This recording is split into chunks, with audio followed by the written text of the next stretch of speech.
to order the Wednesday, December 15th, 2021 meeting of the City of Falls Church Planning Commission. Mr. Stoddard, would you please call the roll? Sure. Mr. Krasner. I am here. All right, Mr. Stevens. Here. Ms. Weiss. Here. Ms. Comont. Here. Mr. Hyra. Here. Mr. Puentes. Here. All right, 6 members present. All right, we got more than a quorum. We are here, and it is worth noting that we are here in person for the first time since, I believe it was like the first week of March 2020.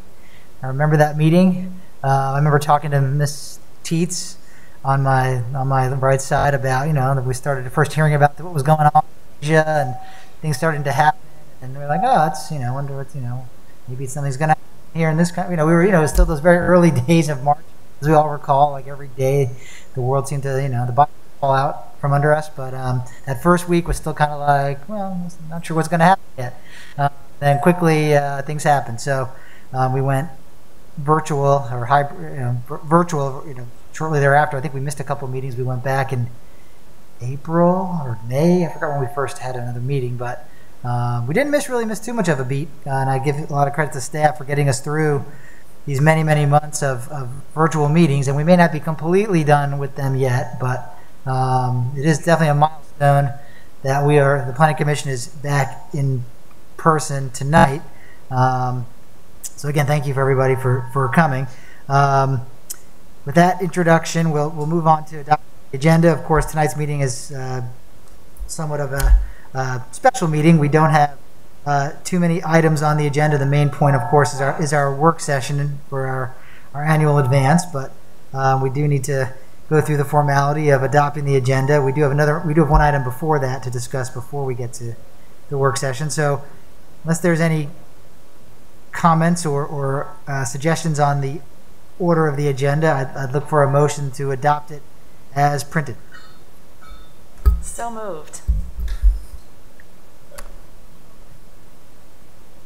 Excellent. We have a motion and a second. I guess Mr. Stoddard, if you're ready for a roll call. All right. Let's see. Motion on the table is to adopt the agenda. Yep. Mr. Krasner. Yes. Mr. Stevens. Yes. Ms. Weiss. Yes. Ms. Comont. Yes. Mr. Hyra. Yes. Mr. Puentes. Yes. Motion passes 6-0. Excellent. So we will move right along here. No speaker series tonight. By any chance, did we receive any petitions, Mr. Stoddard, for items not on the agenda? He did not. Okay, just checking.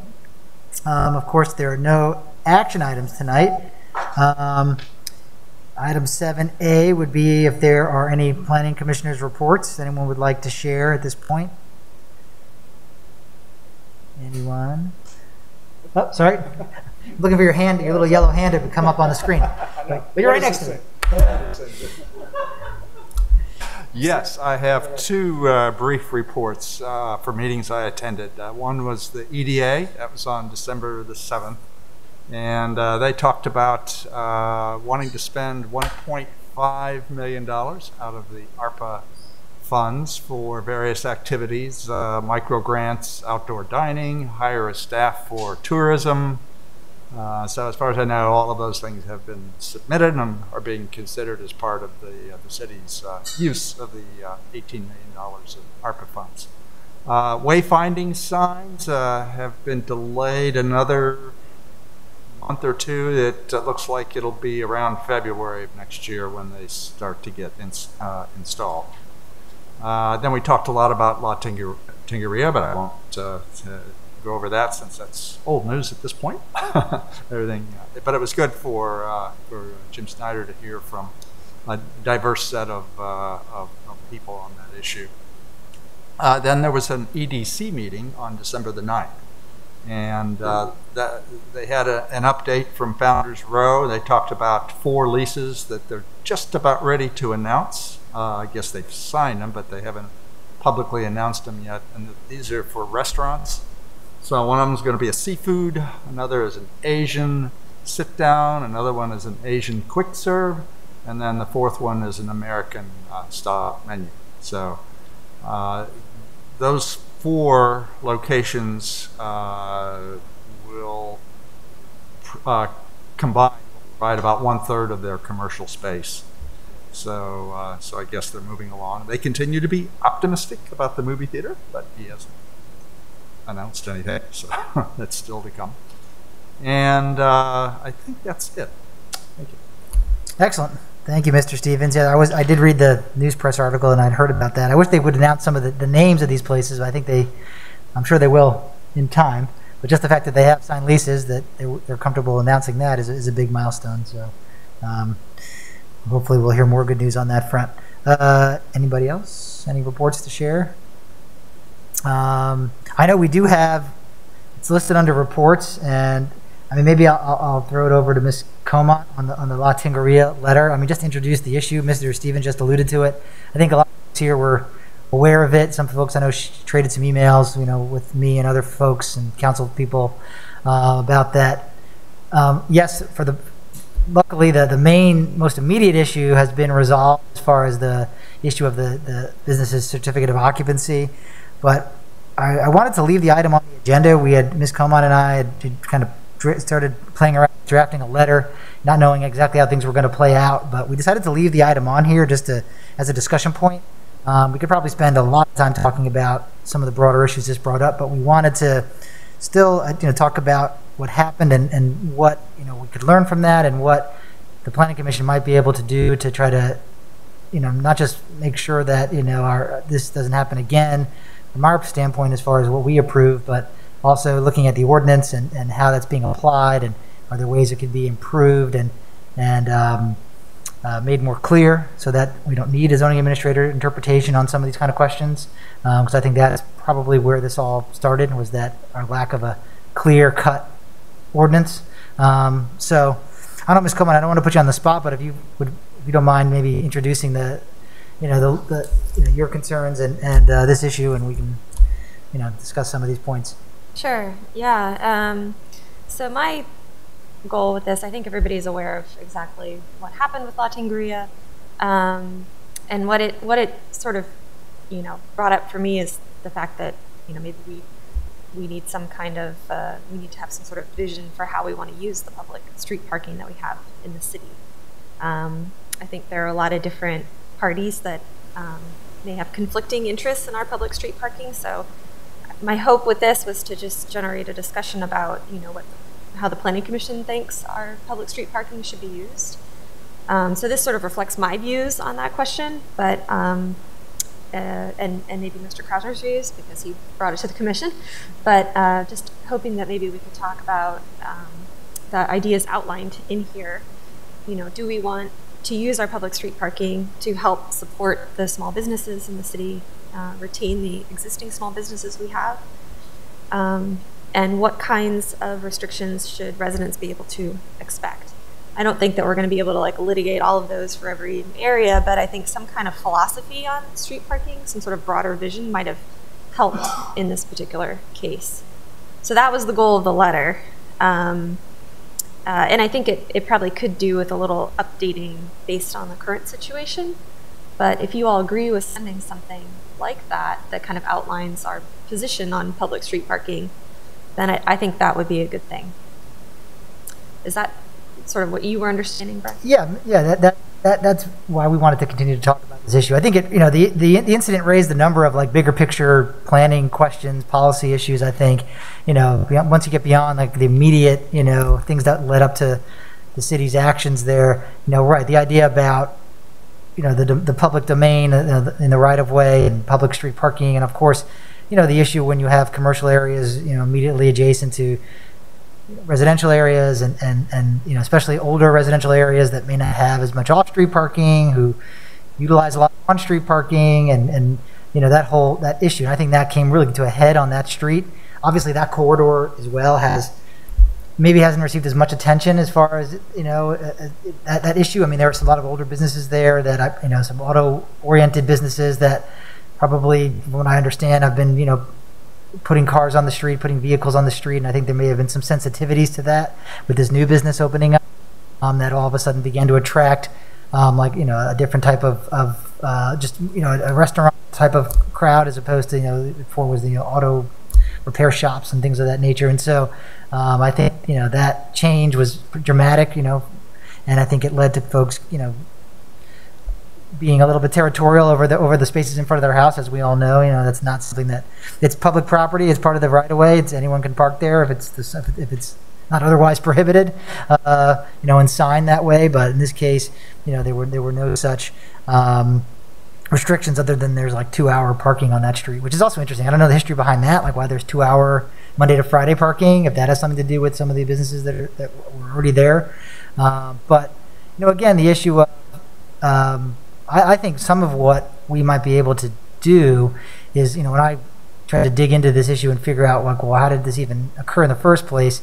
And staff can correct me if I'm wrong. My understanding was there's an introductory intent paragraph in the parking ordinance that has somewhat unusual language. I don't know if Mr. Stoddard's pretty good if he could pull that up quickly. I don't know if you could pull up that section of the ordinance, but there's like this introductory paragraph that it's, and again, it's not uncommon to have intent sections like in an ordinance, in a codified ordinance that, although I would want to check with city attorney about the weight you can put on an intent section when it's speaking kind of the general goal of an ordinance.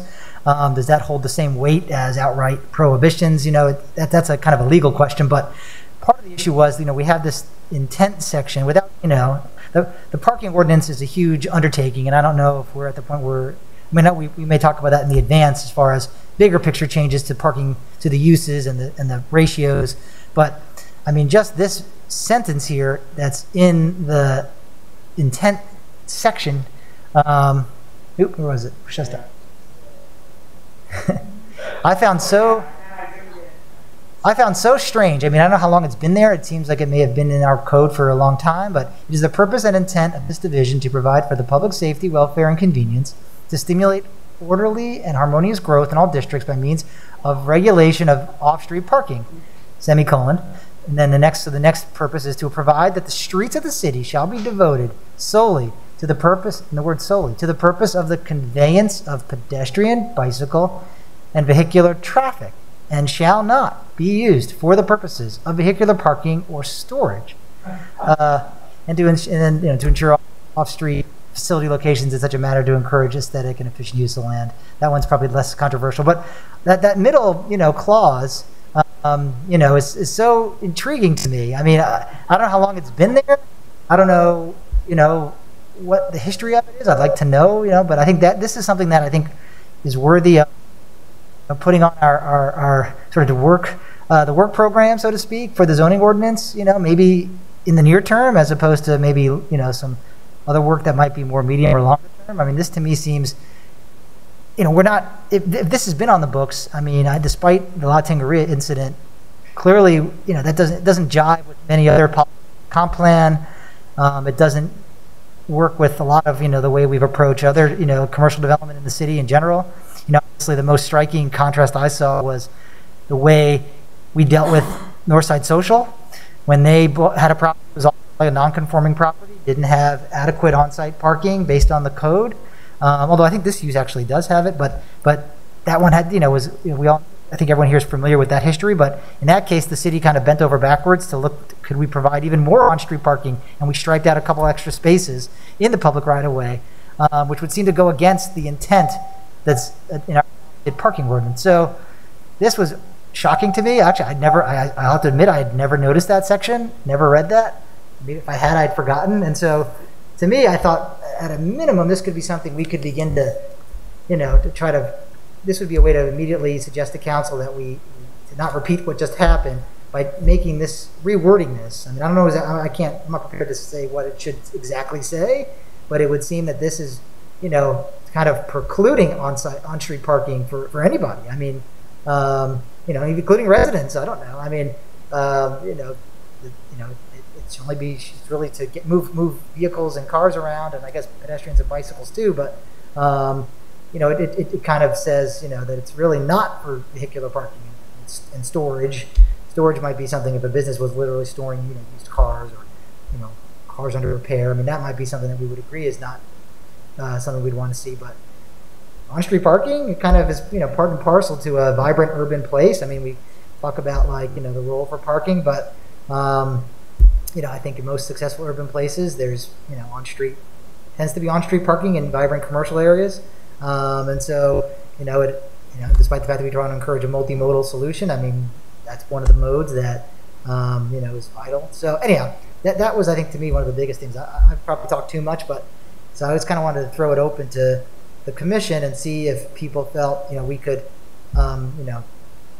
still send a letter to council indicating, first of all, our concern about what happened, our fact that we're happy it was resolved, but steps we might take moving forward. And to me, this was one step that stood out. There might be a low-hanging fruit kind of thing that we could try to tackle. So interested to hear thoughts from everybody else on that issue or anything else you want to bring up related to that.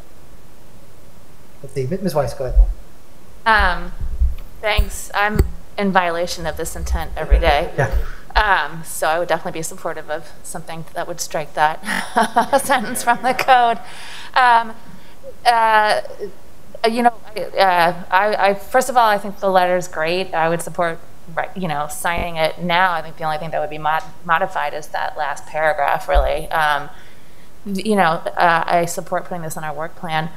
One of the questions I had without having dug into the code is, what is the review process in place to check decisions? I mean, so that we're not willy-nilly taking away the right to do business in the city, that there's some level of check and review before that kind of decision is made. So I'd be interested in staff's response to that, if you know offhand, or just exploring that further as well. So the formal review process, whenever the zoning administrator issues a determination, anyone with standing can challenge that. In this case, right, that was written out in the letter that John sent out. He said, look, I'm revoking the CO effective in 30 days. If you disagree, then you need to appeal to the BZA. That's the code process.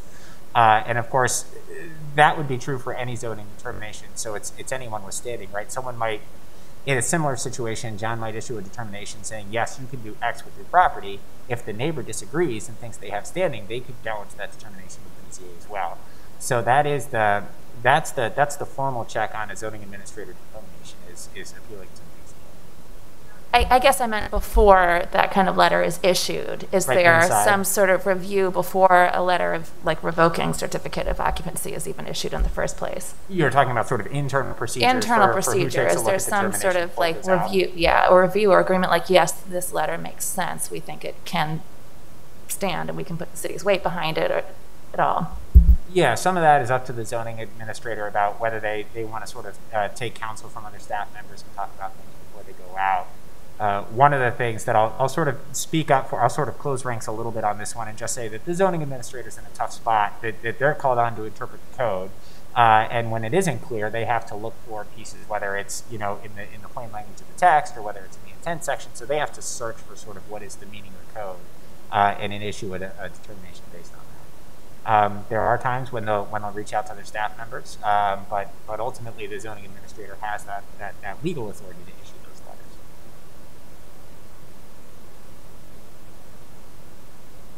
I mean, that's a good point, Paul. And I think that, sometimes it's because the code isn't clear, our zoning administrator is called on probably more than average, I would say, compared to other jurisdictions I'm familiar with, to make, calls that are significant, because there's some, old language. There's some, there's some archaic things in there.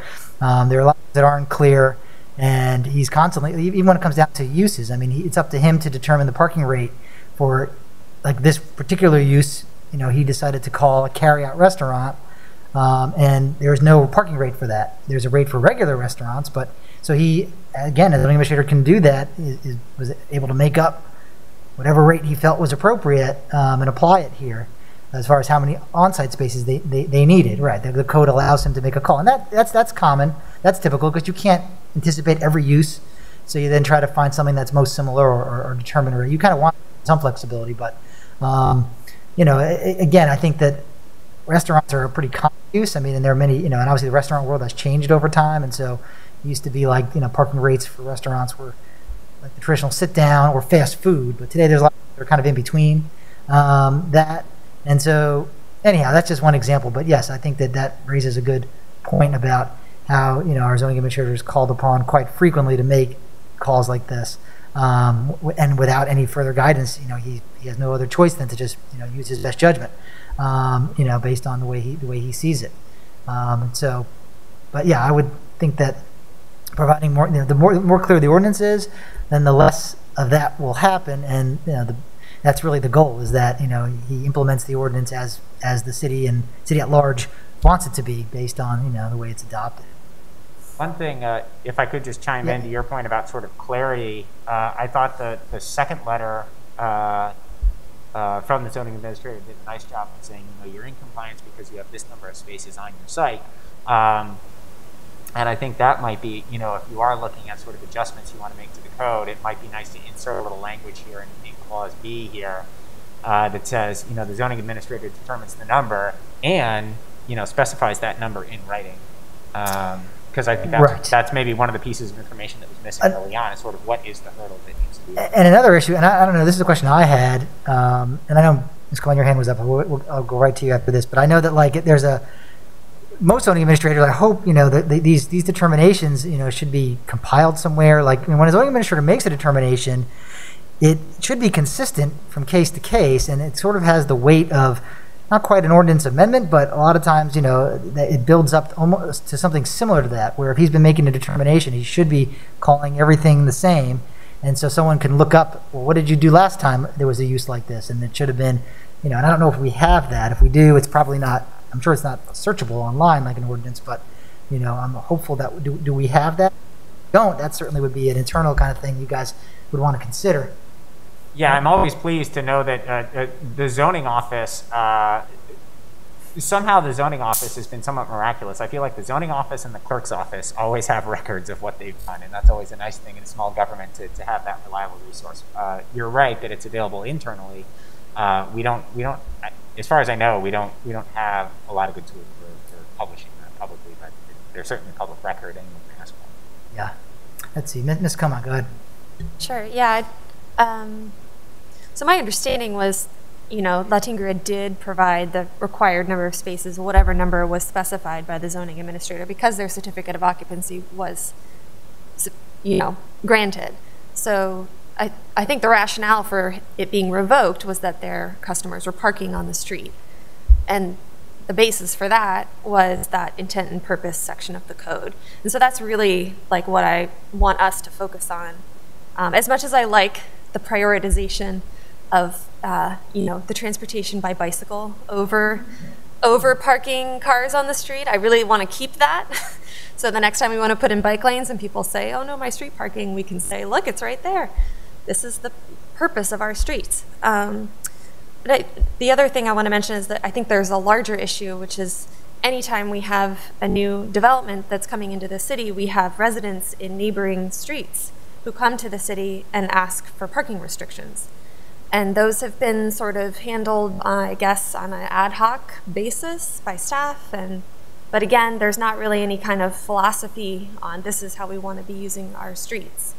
And I think that we need that so we can better evaluate these requests that we're getting from residents and figure out where they're really needed and where they might not be. There is some philosophy underwriting some of this. So, right, obviously parking regulations, I mean, you can go, the signs are older than the staff members. So clearly the parking regulations predate sort of everyone that was sort of here talking about this and trying to figure out where we are. Oftentimes street residents are some of our best sources of information because they remember when the signs went in. So we ask them the history of sort of what generated this, what happened. Unfortunately, when we lost Rick Campbell with the police department, when he retired, he was here for most of this stuff. So you remember the days in the CACT, right? And he would sit back and he would tell us how it all happened, and we'd say, well, this is how we're going to go forward then. So so a lot of these things have grown up over time, but I think of late, the recent philosophy has been that the streets, especially near the commercial corridors, should be there to support sort of businesses during the day. And that's why you see most of the recent signs that go up allow for 2-hour parking during business hours. Where that's not the case, if the restrictions are, if the signs are more restrictive during the day, it's probably because it's grandfathering forward something that was already there before. And if there are restrictions overnight, as was done in Winter Hill. That's done to prevent sort of overflow of folks living in the new developments who might otherwise park on the streets at night. And of course, the idea is that with each new development, you've got a TDM plan, you've got turns parking, and the idea is to sort of cater to residents who maybe want to go sort of car light or car free, versus sort of open up this sort of large swath of sort of free parking all around the development.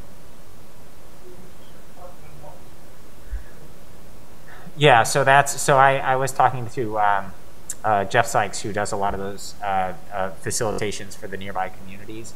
And what I heard from him was that Lawton Street already had resident-only parking restrictions before the project was approved.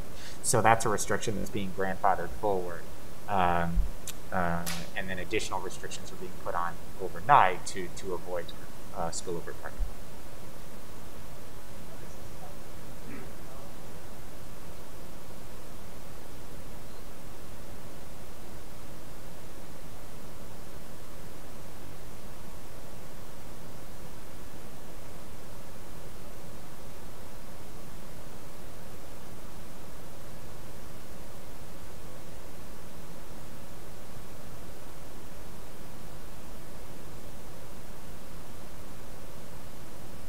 It's an issue.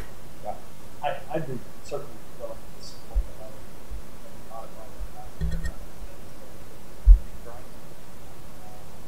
We tee this issue up for some kind of effort on our part to modify that code. I'd certainly be okay with that as well. Probably getting some background help from staff as far as what other nearby jurisdictions are doing these days on this type of issue. Cool. So I haven't been following it, but I remember seeing in the news maybe a year or two ago that Arlington had actually frozen all of its rollouts of residential permit parking because the thing had become such a mess, and they were having a hard time administering it with consistency. So it is, people care a lot about on-street parking.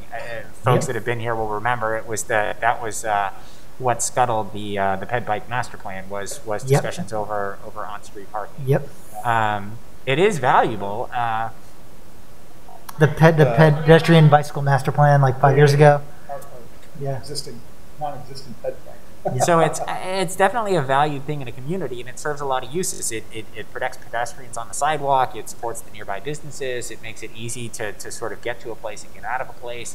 So there are a lot of benefits to on-street parking, and I think you're right, Commissioner Philmont, about sort of the city ought to lay out in its intent section. What does it expect to get out of that on-street parking?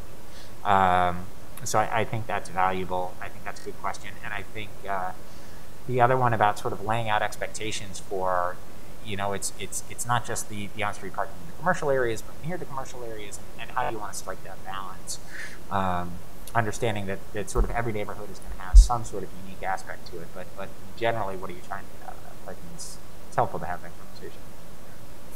Yeah, no, I agree, Mr. Todd. I mean, it's a public resource ultimately, and I think just like any other public resource, it needs to be needs to be a lot of thought put into how it's utilized. It shouldn't necessarily be exclusively for the use of those who live on the street, or exclusively for businesses who are using it and to the detriment of those folks. But it's finding that balance exactly. But obviously, like the wording is so off, and obviously we haven't. I know it's in the. I don't know, again, whatever the history of it is, we clearly haven't been implying that consistently over the years, and that also was the major problem here. The fact that to the extent that's being put in C of Os, and I don't know how often, that's another discussion. That I don't think that should be put in certificates of occupancy. C of Os really are to make sure that somebody's complying with the by right uses, or if they were permitted some other way, but meeting what's required of them in the ordinance, not sort of extra things. I guess in this case, the administrator felt this was part of the ordinance, but clearly wasn't being applied, consistently. So, that was probably the other unfortunate thing. I mean, obviously, any zoning ordinance update needs to go through council. I know, at least anecdotally, we seem to have at least a little bit of support on council. I know Council Member Hardy's was very helpful in this particular issue, and I'm sure there are other council folks. That's always the issue with the zoning text update, making sure that we have the support there. It would seem that this incident may have brought some of this to a head. That there might be enough momentum, and we probably could be a good thing to try to capitalize on that while it's fresh in people's minds. and they have a really good example of, you know, something not working in the code. And so I think that might be something we could also, you know, I think the letter kind of gets to that point, but I think that that's the other key, is that it's, you know, let's show that we can be nimble. We can be, you know, we are a small jurisdiction. We can be, you know, it shouldn't take us, you know, a year to, you know, update the code. I mean, if we see a small problem with one paragraph, we, you know, in a few months, you know, staff can pull something together. We can vet it, you know, and, you know, fix it. You know, that's really a sign of good, nimble local government. So, you know, hopefully we can capitalize on that, turn a negative situation into a positive, as the proverbial saying goes. So, Mr. Hira, go ahead. Yeah, I think that this issue, there's a couple things that I think come up that we sort of touched on, but I just want to hit it a little bit more direct. One is just, there is going to be development on South Washington Street, and I think we focus on a lot of different areas in our city, and South Washington isn't always one that we think about as often. And clearly we had a minority-owned small business open up there, and instantly a couple neighbors got upset by it. And I think that our staff needs to be ready for that area of the city developing, and really get a better understanding of the residents, their preferences, and have them have a better understanding of what may come to that area. And their streets are not owned by the residents. They are the public's.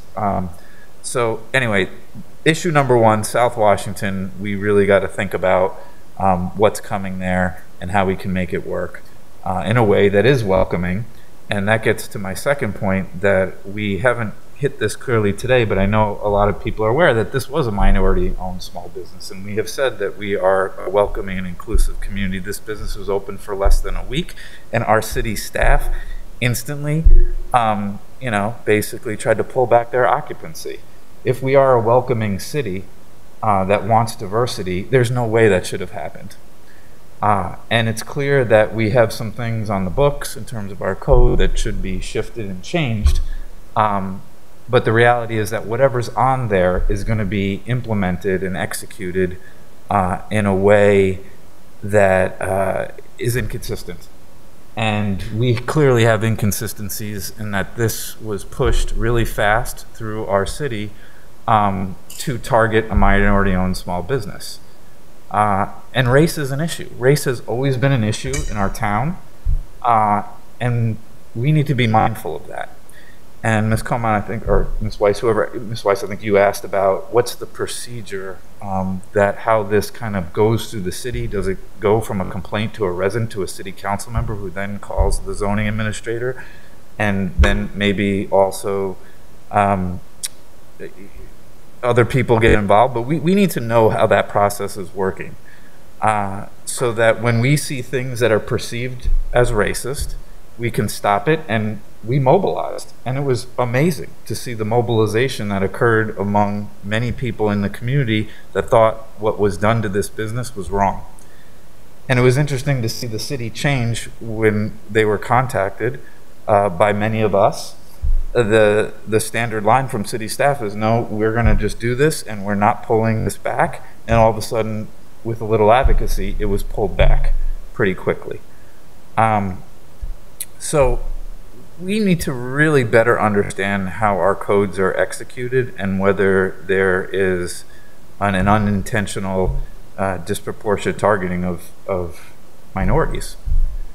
And I think, you know, there's been a lot of talk about having a racial equity commission. I think we're building one, but a racial equity commission would be something that could be embedded within our city to do checks when things are implemented that have a disproportionate racial impact.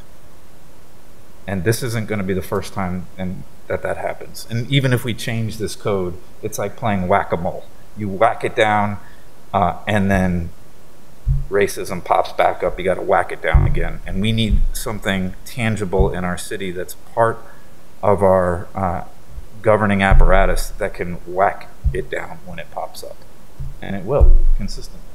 It has in our country's history and in our town's history. Thank you, Mr. Hira. Actually, I mean, we just earlier this year, Mr. Stoddard, right? With wasn't the equity issue, something that came out of council? Didn't council, one of their priorities to all the boards and commissions was to examine, our work through an equity lens and how we can bring that in. So it's very timely. I mean, obviously in this case, you got to call a spade a spade. It looked, again, you hate to say that, but it certainly didn't look good. I mean, you don't know what's in people's minds, but it certainly didn't look good that a business that had only been open on the weekends for a few hours a day for a week, could be treated so heavy-handedly by, the city administration, just based on, again, I was not party to, particular neighbor complaints, if they were phone calls or emails. What precipitated it, something clearly got people very upset very quickly. But still, I agree. It certainly wasn't handled in a way that tried to hear both sides of the story. There's always two sides to every story. It seemed like, we kind of came down on the side of the residents on that street without trying to take a look at the bigger picture. And so I agree. I mean, I don't know, from where we sit on the planning commission. I mean, I think it's fair for us to point that out. I mean, that may be something that's an internal discussion, for staff and for Mr. Shields and for the city. City administration to take a look at how they handle these things in the future. And it's a very valid point, and it certainly, it was picked up by the media. I believe even Channel 7 did a story on it, in addition to RL Now and the local press. And so, it certainly didn't cast us in a very positive light. And we tried to do a little bit of damage control, and we ultimately, did the right thing, in my opinion. But it certainly, it didn't look good. Our first reaction, it didn't make us look good, like the community that we know we can be, that we want to be, and there are a lot of minority-owned businesses in that part of town, from many different backgrounds, and that's a great thing. I actually kind of like the fact there's a Filipino restaurant, there's a Jamaican restaurant, now we have a taco restaurant, and a few others, around there that, again, they find spaces that are a little bit more affordable. They can't locate in a Founders Row. The rents there are too expensive, so they're going to find our commercial spaces that are a little more affordable, where they can get a start. I mean, this particular instance, I believe it was the guy's first brick and mortar location after only having a food truck, and he got priced out of Arlington and came to Falls Church, and that should have been our win. And that should have been our coup over Arlington. We should have capitalized on that instead of the way it transpired. So yeah, very timely. I agree completely. That's something that needs to be discussed at the at our level, at the council level, and at the staff level. Go ahead, Ms. Kamat. I took a stab at rewriting that last paragraph. If you want me to read it to you, and then maybe we can vote. And so we probably do have to wrap this part of the discussion up, but I wrote, we are glad the city was able to work collaboratively. I can send this to you, Paul. With La Tingria owner David Pena and local residents on an amicable solution to keep his business open. We would like to update the intent and purpose section for off-street parking in our city's municipal code to better reflect how we would like the shared public resource to be used, and to ensure future misapplications of our city code do not occur. You may not need that last part, but... Can we add a sentence? Friendly amendment? I think we should add something along the lines of, we further request that the city examine its decision-making process with a view towards ensuring equity is included, or like to identify, we want to get at the bias, right? It might not have been, whether it was implicit or explicit. I agree. And somebody have a better way of saying it? No, and point out that the city's already reaffirmed its commitment to racial and social inclusion, whatever the formal resolutions have been over the last year. And this goes completely counter to all of the city's stated policies and goals and objectives. For something as, I'm sure there's dog whistle racism here too, but something as insidious as, insipid as parking, right? For a couple of parking spaces, it's the opposite of everything that we try to achieve in this city. It's a good way of saying it. I'm sorry, that was not. That's too. What about, we also request the city examine the decision-making process for zoning administration decisions and ensure all parties are being fairly treated regardless of...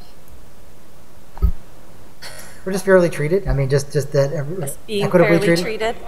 Yeah, right. Yeah. As the city has called. Consistent with the city's, yeah, exactly, an equity lens. So how do we word that? Sorry, I'm just... I said an equity lens be applied incorporated into decision making of this type. Right. Right, or consistent with the, what did the council call it? What was it when they sent us that initiative? I forgot what they called it. They had, they adopted something. They passed something. Formally, Social yeah. equity. Right. Was it a social equity policy program? Each CIP project was supposed to be evaluated against the social equity lens. There was also the exercise where boards and commissions were asked to advise council on how to improve social equity in the, yeah. Right. So consistent with that policy, I guess. I mean, clearly the council adopted it's their policy that's important to them. So consistent with that, right? They should, including zoning administrator interpretations or certificates of occupancy. I mean, in every act that the city does, in every aspect. So, I think it's something that can be done and should be done. I would just caution a little bit, sort of, if the wording's a little too strict, right? Because the zoning administrator is intended to be independent of the city operation, so that they can't be politically pressured to make a decision one way or another. So I think you would just want to make sure that you would say something like, in making determinations about the zoning ordinance, they do so with consideration for equity impact or something like that. So make it clear that their first duty is to the code, but as they're reading it, they should read it with sort of an understanding of the equity impacts. Right, because they can't change the wording in the code. They have to read what's there, but how they read it obviously is influenced by how it's applied. I mean, consistently, applying it equitably and consistently, right. I think was another key, shortcoming in this instance. That clearly, what was done here was not consistent, and therefore it opened up even the accusation or the appearance of being potentially biased because it wasn't being applied consistently and equitably across the entire city. If this has been our policy for all businesses, wherever owns them, wherever they are, it still might be a cruddy policy, but at least it's being applied to everybody. In this case, we all know that, as soon as I heard it, we all know, wait a second, that can't be true because I know of 8 other examples where that's not the case. So yeah, that's, I think, the key, that it's applied, that the city's codes and ordinances are applied equitably and consistently. Okay, so I have, we also urge the city to ensure any determinations under the zoning ordinance are applied equitably and consistently. Does that language work, Paul? Ensure any determinations? Is that what it is? Is that what the term is? Yeah. Under the zoning ordinance are applied equitably and consistently? Does that make sense? Yeah, that sounds good to me. I can email Paul the whole paragraph, that whole final paragraph.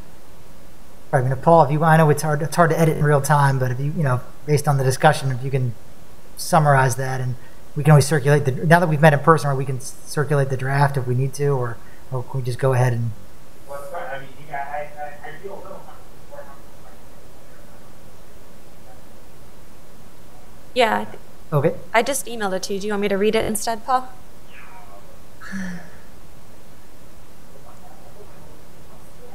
Uh-oh. Sorry. See where Paul complains about us. You guys are bad for these emails. We'll see those emails where Paul's like, oh, that darn planning commission. Well, that's kind of, I don't think, may not doesn't belong in this letter, but I mean, I would support a wholesale look at our parking rules and regulations. Everything we talk about seems to somehow revolve around parking. There you go. And in urbanist circles, I know you've seen them on, urban Twitter complaints about parking all the time. The best laid plans are always derailed by something to do with parking. And it's holding us back. There's absolutely no doubt that it's holding us back from all the goals and objectives that we set. So, well, it's just thinking about that language that's in the zoning ordinance. It's a very suburban model, right, where it says, well, this person's going to own this property, and they're going to do everything on their site, and everyone's going to drive there. And when they want to go to someone else's property, they're going to get on their car, they're going to go on the street, it's 35-mile-an-hour speed limit, and then they're going to go to the traffic light, and they're going to make a signalized. It's very suburban. It is not. I think sort of the more sort of, some people would say vibrant urban, some people would say messy urban, right? But that's sort of how cities work, right? It's people don't follow the rules, and things get a little squishy on the curb, and sometimes people double park, and that's just sort of how it goes.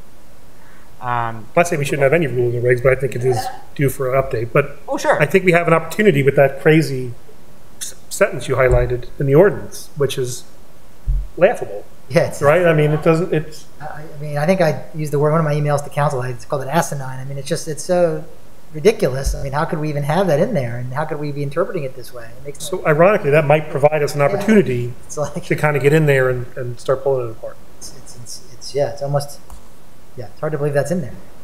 Every time I think I know our ordinance, I mean, these weird nuggets of like craziness are in there. I don't know. I mean, there's all kinds of gems, and Paul usually finds it in the charter, but in this case, it was right in the ordinance, like staring right at us, and I just had never noticed it.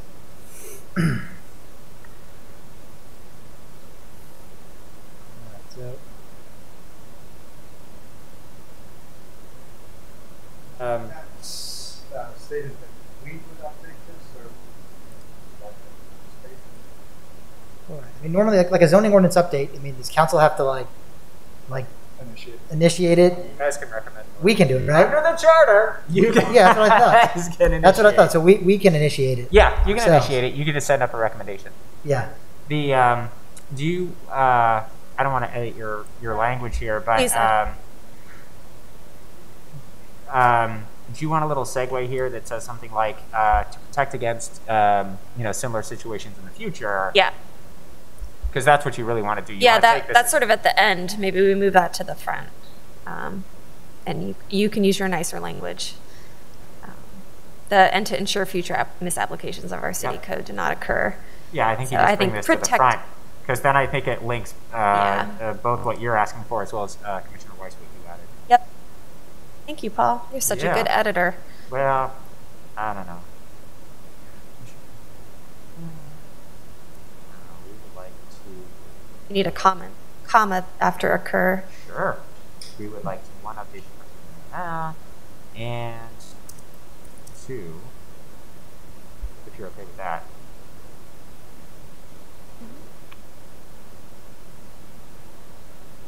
Here,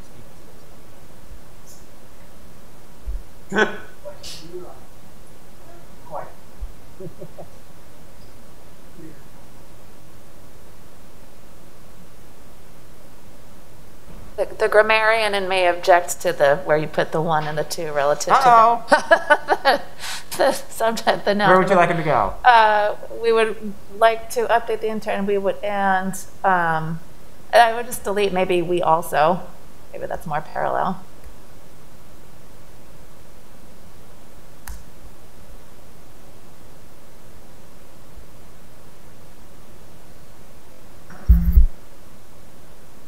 That works for me. Thank you. Okay. We need a motion to adopt this, or we, Yeah, any sort of formal communication. to send this. Yes, out? we should get a motion to I guess, a motion to approve the letter and submit it to council. Someone's come. Move to improve the letter and submit to council. I'll second. We have a motion and a second to send this letter to council to express our opinion on the matter. Any discussion? If not, I think we're discussed out on this. Then we'll get a roll call. Mr. Stoddard. Let's Ms. Weiss, Yes. Ms. Comont, Yes. Mr. Hyra, Yes. Mr. Fuentes, Yes. Mr. Stevens, Yes. Mr. Krasner. Yes. Motion passes 6-0. Hey, thank you, everybody. That was a good discussion. I think that was great. That was what I was hoping for, and we have some steps to take moving forward. But good. Okay. Let's see. Is there Paul? Do you have a director's report tonight? I just had two brief things to update Okay. the commission on. One is to let you know, in case you hadn't seen it, the council did vote to refer out the One City Center application to boards and commissions. That happened this past Monday, which leads me into my second item, which is a look ahead at your upcoming agenda items. The chair and I had a brief opportunity to talk about this over the phone today, but what we're looking at on the January 5th, let me see if I can pull that up on the screen. See if I can do it so everyone's looking at the same thing. There we go. I can make this bigger so people can actually read it instead of just look at it and imagine it. So your first regular meeting of next year would be January 5th. That's your next meeting. That's typically the organizational meeting for the commission, where you all elect, you Annually, you elect officers, a chair and a vice chair. That's also where you would make your appointment for liaisons to other boards and commissions. And then, as we've done in recent years, we've started using that. You all have started using that not just organizational items, but also for work items. What's tentatively scheduled is a work session on the West Falls subdivision. So there, the development team is beginning to parcel out the 9.5 acres to various entities for development, and they'll need a subdivision action to make that possible. So we would bring that forward. Of course, staff would be looking at one, as we always do, for consistency with subdivision ordinance, but more importantly in this case, for consistency with the approved SESP. We want to make sure that nothing in their proposed subdivision breaks what's already been approved in their entitlements or agreed to in the CA comprehensive agreement. The second substantive item would be a work session on the One City Center application, and the intent would be to have the applicant come in, give you all a full presentation on the latest materials, and also invite boards and commissions to send a maximum of 1 rep, so that 1, they can receive the same presentation at the same time as everybody else, and 2, they could ask any clarifying questions, so that when they do get to their board and commission work sessions, they can be focused on their areas of interest, but also so that everyone can hear the questions that other groups are asking. A lot of this is breaking down the barriers between the boards, among the boards and commissions, so that everybody knows what everyone else cares about. And that's my report. Okay. Thank you. Thank you, Mr. Stoddard. Yeah, looks like we'll be right back at it in January, so people should enjoy the holiday break, because we'll be right back into busy meetings.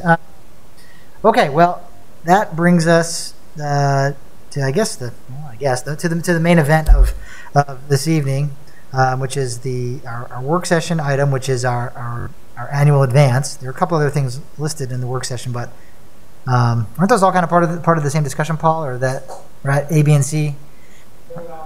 Okay.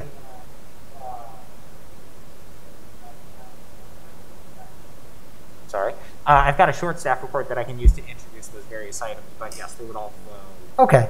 From that. Well, okay, right. So, I mean, in my view, we're treating it all as part of the advance. And so what I'll say is, so we'll kind of move into advanced mode. By that, I mean, we can kind of, I think the point tonight is to be more casual and to have a more free-flowing conversation. So, we can dispense with the Robert's rules, and people can feel free to chat. And, that's kind of how we've done this in the past. It's been a couple of years since we've had an in-person advance like this, but that's kind of the goal, to be a more, it's the one time a year where we try to have a discussion and just have an open conversation about various topics, and chart out our, look backwards, about what the year that just ended, and look forward to the things we want to accomplish and objectives for next year. So I guess that's my short introduction. Paul's going to go through his report. Oh, we have the sandwiches, so I'm going to grab a sandwich. I know other people may have already had dinner, but since city resources went to these sandwiches, someone's got to eat them.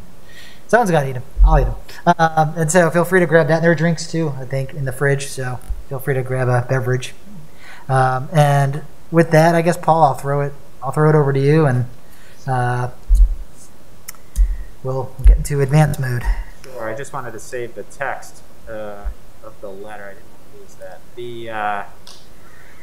Let me go ahead and open up the staff report. And this, of course, this staff report is not intended to tell you all what to do with your advance, but it's just intended to provide some background information and pick up on some themes that commission members have talked about in the meetings in advance of this. So one of the things that sort of stuck out to me was this idea of the commission talking about how we work and what we work on.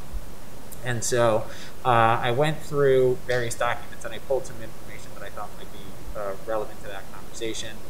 Right, so obviously the recommendation for tonight is that the Planning Commission use your time during this advance to focus really on 2 big deliverables. I thought the first that would make sense would be a short list of focus areas for calendar year 2022. Sort of the things that you want to make progress on, that you want to see the community make progress on. And then the second would be a crosswalk that connects those focus areas to some of your roles and responsibilities in carrying out your actions as the Planning Commission, whether that's advising on the CIP, whether that's reviewing land use applications, whether that's undertaking long-range planning exercises, or lobbying council at their annual retreat, Those are sort of the venues that you have available to you. So those are the levers you can pull on as you think about what's going on. So the staff report follows from that. The first major section is talking about things, what we work on. So what does a planning commission do? So I pulled a couple information pieces here that are somewhat abstract, but they also, I guess, ground the conversation, sort of what is the role of the planning commission. So first I pull out some pieces from the Aicp Code of Ethics, the American Institute of Certified Planners, which of course certified planners are bound by these rules, but of course you all, unless you are Aicp, these are really more advisory for you all. And there are a bunch of different sections in this thing, but I thought what was most relevant tonight was what the AIP says as planners' overall responsibility to the public, right? And the primary obligation is to serve the public interest. And so we owe the allegiance to a conscientiously attained concept of the public interest that's formulated through continuous and open debate, right? Planning isn't an exercise you do once and then set it aside. You've got to keep talking to the community, and I would say communities, right? Because not everybody's the same. So some of the things it calls out, right? Being conscious of the rights of others, having special concern for long-range consequences, paying attention to the interrelatedness of decisions. Or if we do this over here, what happens over there? Are we being consistent? Providing timely and adequate, clear information. You can't withhold information. That's not how the public works. Giving people the opportunity to have a meaningful impact. Seeking social justice. Promoting excellence in design. And then dealing fairly with all planning participants. And I think, and this is one I like particularly, sort of participation should be broad enough to include those who lack formal organization or influence, right? The idea is that you can't just listen to the people that have the regular contacts, that you've got to go out and talk to them. Comprehensive plan, vision and demographics projection. So I'm leaving the Code of Ethics for now, and then I'm slipping over to the city's comprehensive plan. Right, comprehensive plan of Virginia. It's a plan for physical development of the area. People don't regularly go to this. It's a great resource on city planning laws and regulations in the state of Virginia. The vision chapter for the city of Falls Church. Right, here's the vision the council adopted in 2017 with your all's recommendation. In the year 2040, City of Falls Church is a welcoming, inclusive community, a special place in the heart of Northern Virginia. Involved citizens are key to the city's long-term success as a leader in education, environmental sustainability, multimodal transportation, and vibrant economic development. By investing in neighborhoods, community services, and facilities, schools, and parks, the city preserves small-town character and history while honoring a deep commitment to progress and a growing community. The continual rejuvenation of robust commercial areas supports the city's high quality of life for all citizens. The other chapter I pulled out of here was just some summary numbers from the demographics chapter, right? So this is, the vision chapter is sort of where the city wants to be in 2040, where the community wants to be in 2040. These population numbers tell you what you're working with, or the challenges that you need to meet in terms of the demand for population growth, demand for households, growing population in the city. And these are big numbers, but they're not out alone. Other activity centers. What you're seeing is this shift of people wanting to live inside the Beltway, people wanting to live in places like Falls Church where there are opportunities to walk, bike, go to unique restaurants. And so this is looking at a projection of population going from 14,800 to 20,500. Number of households going from 5,900 to 9,300. And you notice that the percent increase in households is greater than population, and that's driven by changing household composition. And employment rising as well. Employment rising faster than all the others as employment starts to grow faster than population in the city of Falls Church. The other thing I threw out here, I didn't copy it into the report, but it is included as an attachment, and that's the council priorities. So when the council every 2 years, when they see the new council, they adopt a new work plan. That's what they're going to be doing largely at their retreat in January. And those council priorities were organized around the core values that were included in the vision chapter. And so that really closes out the section on what we work on and then how we work. I don't know if you all want to get into this, but these are the results of the annual service survey. I was happy to see the high marks and the qualifier for why we got the low mark on one of them. That was helpful to understand sort of what we need to do to provide good customer service to you all as the planning commission as well as to the general public. So obviously I'll be working with myself as well as the rest of staff to make sure we can improve the way we're operating in the future. Special exception and site plan summary chart. This is something I want to jump to. This was a request that that I had heard independently from multiple planning commissioners. So Carly Aubrey was very kind to prepare this resource. This is how do we get to it? So we're back here. Here we go. Yeah, here it is. So what I've been hearing, and you know, who wouldn't want this as their sort of placemat at the dinner table?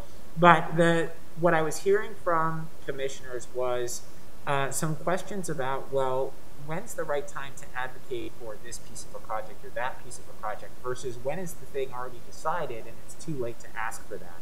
Or when is it even illegal to ask for that? You definitely don't want to be in that situation. So this lays out the various application types that come across when you see a major development application coming through. You've got a comprehensive plan change, sometimes zoning map amendment, sometimes.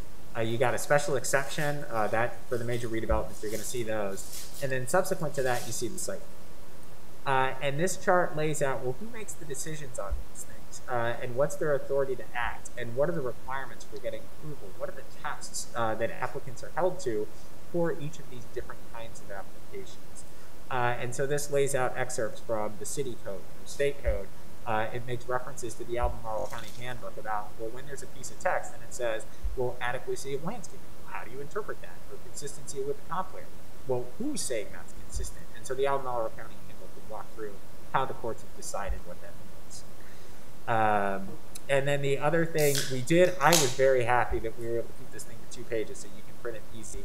The back of the piece of paper here is a straight copy and paste of the SE criteria, the primary criteria as well as the second criteria, which were updated earlier this calendar year. So that's the quick guide. Happy to answer any questions on that one, but otherwise I'm just providing it as a reference.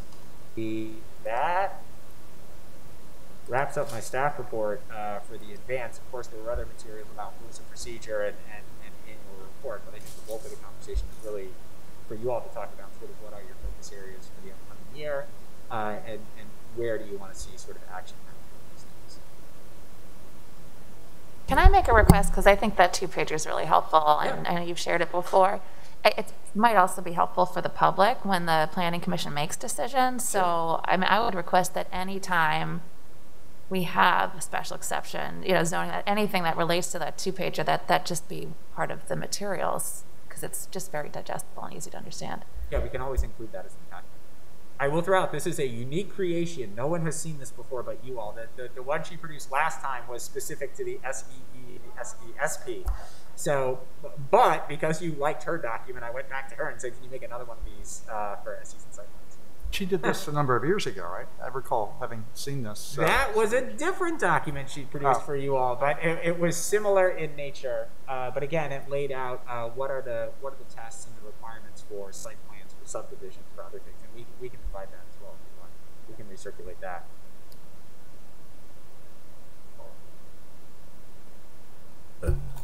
Another thing that would be helpful, and I don't know if this really, just like a flow chart. I mean, one about when a developer wants to do business in the city, right? Where do they start? Are they starting to go to council members? Are they talking to city staff? Then when do they officially apply? And then, you know, I compare my experience in Alexandria where usually an application would come in from a developer for a site. And then it would go to the Planning Commission first before it ever went to council. And then when I came here, I noticed that it actually, a lot of the things we look at have already been looked at by council. And it's not exactly approved, but sort of said, yes, this can go forward. Then it comes to us. And so I think we're in a difficult position knowing that council has already kind of vetted, the staff has already vetted, and then it comes to us. So but I don't know if that's on everything. So just a flow chart on different developments and different decisions and where it starts and then when it comes to us. Because it's not just like here, it's also just kind of where it's been approved, and then when it comes to us, I think really matters in terms of how, at least I feel, I won't want to speak for all the commissioners, about how much influence we eventually will have. I feel if it went to council already and has then come to us, I have less influence than something that comes to us and then we kick up to council. So there are two things I crave. One is routine, and the other is breaking routines. So, so right now I'm in the I crave routine mode. So, and that really follows from breaking the routine, and that is that for the 2 SE projects that are under consideration now, we piloted a new process where we did a preliminary board commission workshop prior to council's formal referral of those 2 projects. That previously had not been tried in the city. Individual boards and commissions might have looked at the packet and made some comments along the way, but it wasn't a conscientious step to take it out to boards and commissions early to get their feedback before really a lot of the pieces of the project got set. So we did that with these as a pilot, and what we found along the way is we needed a little bit of consistency if we were going to keep that going, because we got the 2 projects a little bit out of sync. So not by intention, but by mistake, sometimes steps happened in a different order. So this is conceptual, and I think it's going to have to be vetted by the council at a minimum. But what we've laid out here is sort of this is the 11-month sort of track that could take you from first formal submittal to final council action. But what it lays out is you make a submission, staff reviews it, we get some information on the webpage, we get to our first council work session, we hold a preliminary board and commission workshop. You've got a lot of feedback in that. You've got staff, you've got council, you've got the boards and commissions. Then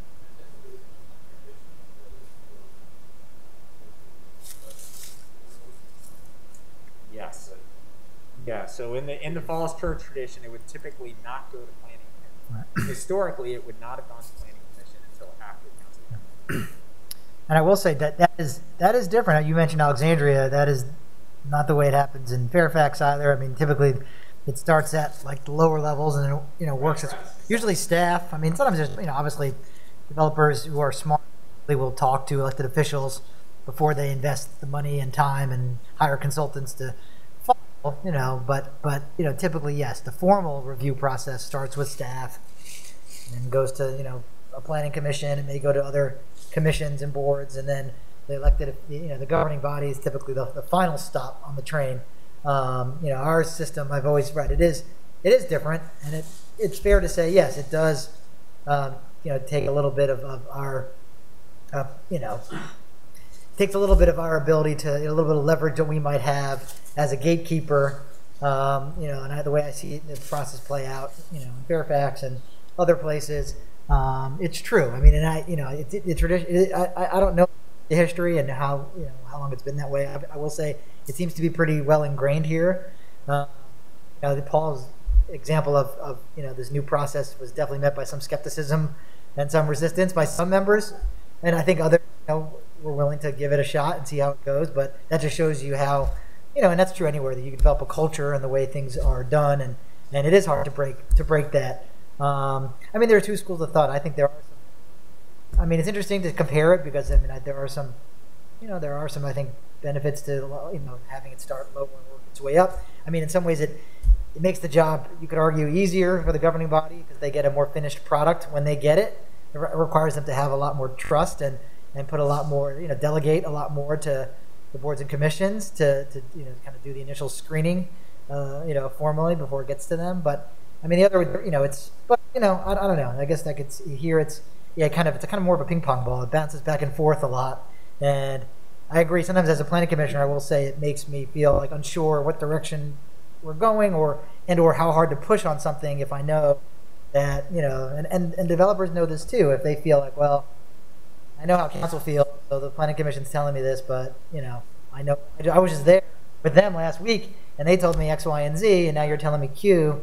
Well, okay, that's great, but I'll take that under advisement. So, but yeah, I think that's a very fair point. I don't know, but I do. I mean, that what I feel that we've, that the kind of pilot program we did with, I guess it was with Founders Road 2. Yeah.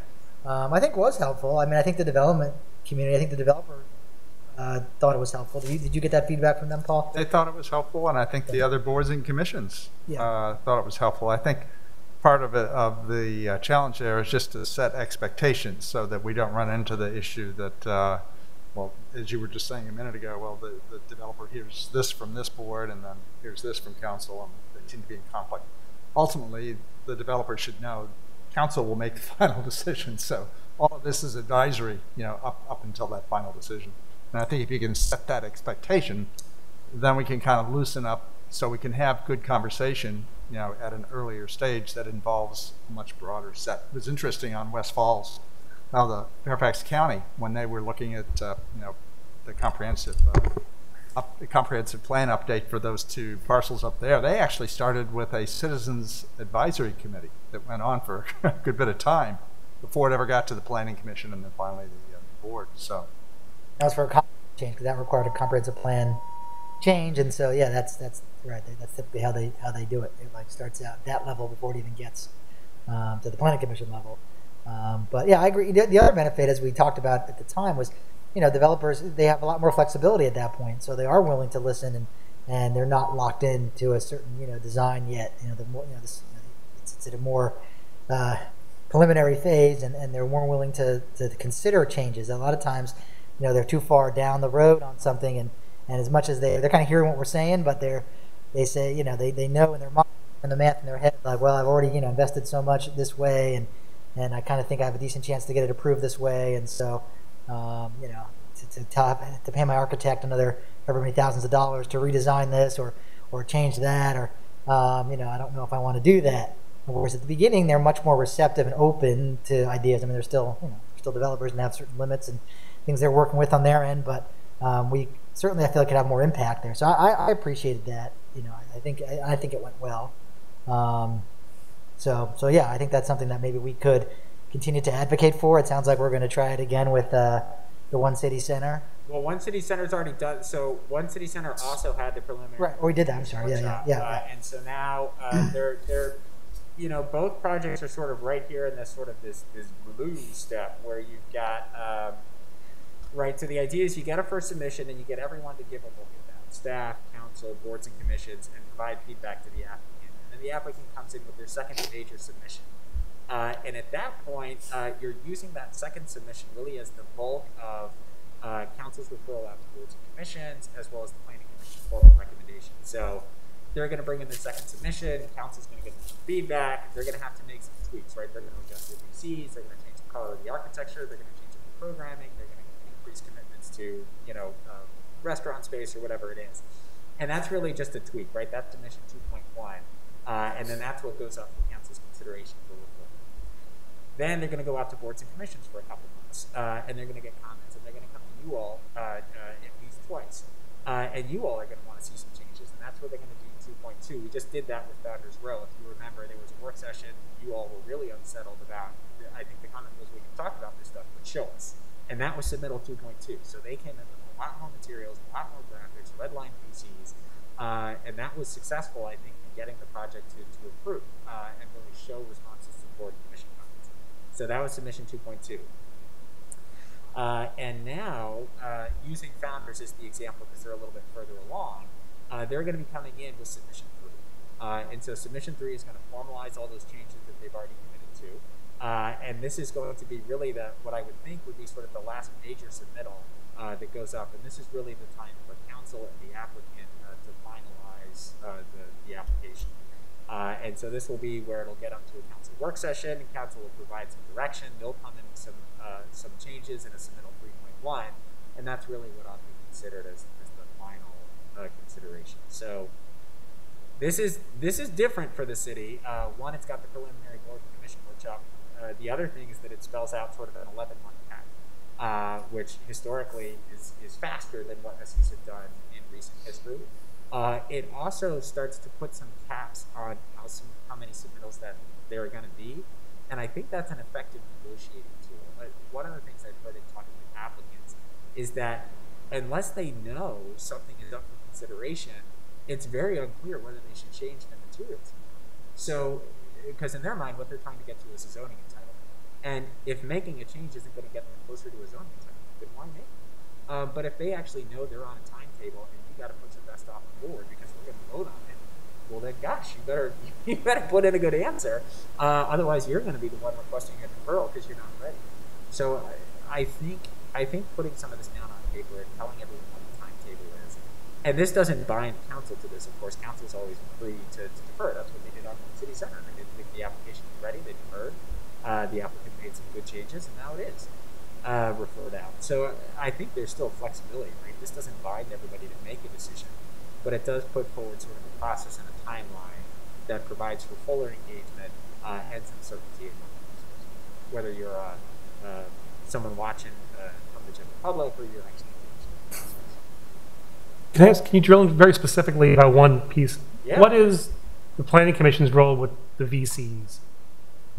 Have you noticed do we overstep ever? And what would be the Planning Commission's, I mean, it's not kind of formally laid out, right? Right. Because it's something that's negotiated Good with question. council, right? So how do we think about our role with the VCs, and what would be most helpful, I guess, for council? I don't know. So the VCs are sort of maybe three things, right? So VCs might be contributions to the city's infrastructure, whether that's a stormwater contribution or a capital contribution. So that's sort of one form that they could, or infrastructure improvements, sort of on or sort of relatedly off-site. So that's one form of the VCs of like, here's all the stuff we're going to do in terms of community infrastructure. When I say we, I would be speaking as the applicant. The second form might be all the stuff we're going to include in the project, whether that's a particular kind of use. It could be the affordable dwelling units. It could be the amount of retail. It might be the amount of restaurants. So all the stuff we're going to put in the project. And then the third is all the stuff we're not going to do. So we're not going to put a mortuary in there. We're not going to disrupt the land and topple all the buildings within our 200-foot radius.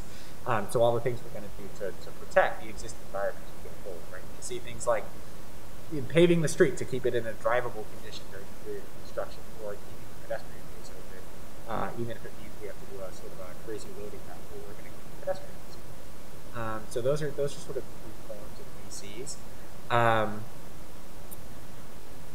I would think that you all are free to bring up any of those things. You know, where you're talking about public infrastructure, I think you're safest when you're talking about sort of what are the likely impacts on this project, or what are maybe the sort of the easy pickups as this is going along. Right, often, for example, Founders Row is cleaning up some of the sidewalks. Well, that's related to their site because you have to have access to that. I mean, that sort of is a natural thing. Or you're providing a whole bunch of housing. Well, affordable housing is part of that. Otherwise, people are going to get pushed out of it. So you need to make sure there's a connection between the project being proposed and what you're asking for. I think the other things in terms of what they're going to include in the project, there you'd want to ground that in consistency with the primary criteria, or the primary and secondary criteria. So if the SE criteria says a project is supposed to do X, Y, Z thing, then you can say, show us in the project submittals, whether that's the conceptual development plan or the VCs, how you're actually going to deliver on that, right? One of the things Founders 2 has is the percentage of EV chargers. That the ESC laid out a very nice schedule of here's how many EV chargers you ought to have now, and here's how many you ought to have conduit. Okay, we'll do that. And there's a clear connection between what's in the criteria and what they're offering.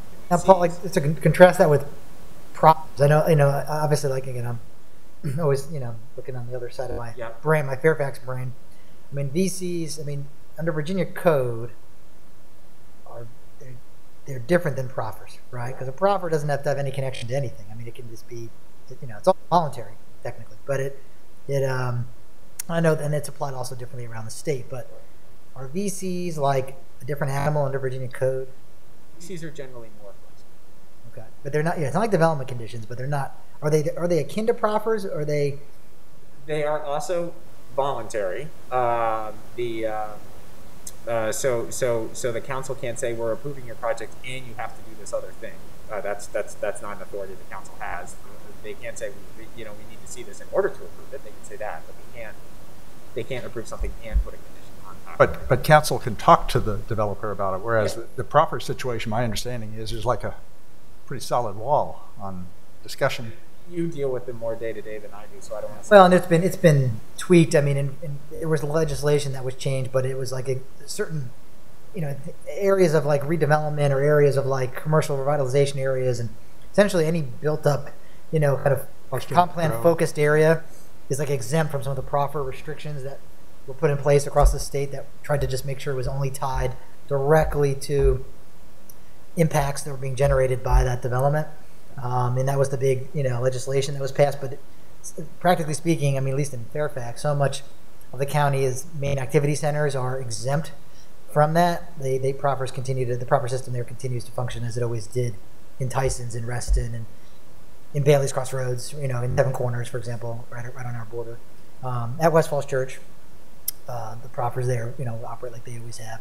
And they don't have to have a connection to, in theory, in practice, they typically do have some connection, but they, a developer can proffer whatever they want. They can proffer to build a new fire station.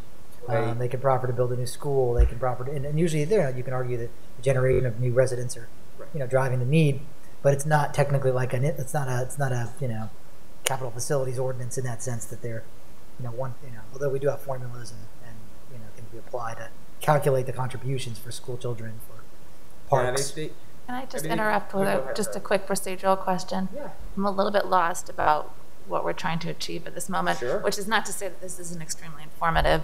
It is.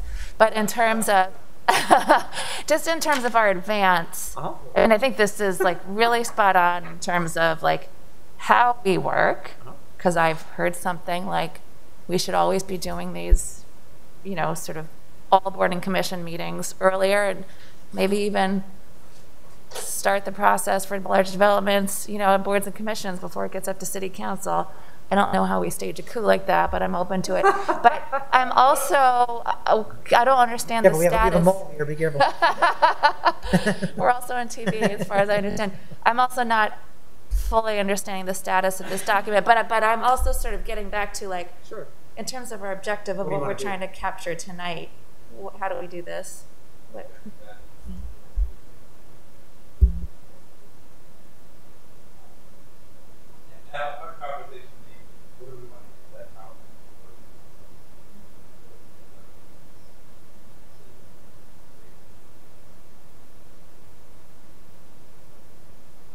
I'm just wondering what the structure is of Corey, you're right on. I don't think we set the stage well enough. I mean, I think the point was that, part of the tonight's discussion is to talk about, traditionally the advance has been like what our objectives are, what are our priorities, what are our policies, but then practically speaking, where do we fit into the city, government structure, and how can we affect that change and actually do what it is we want to achieve?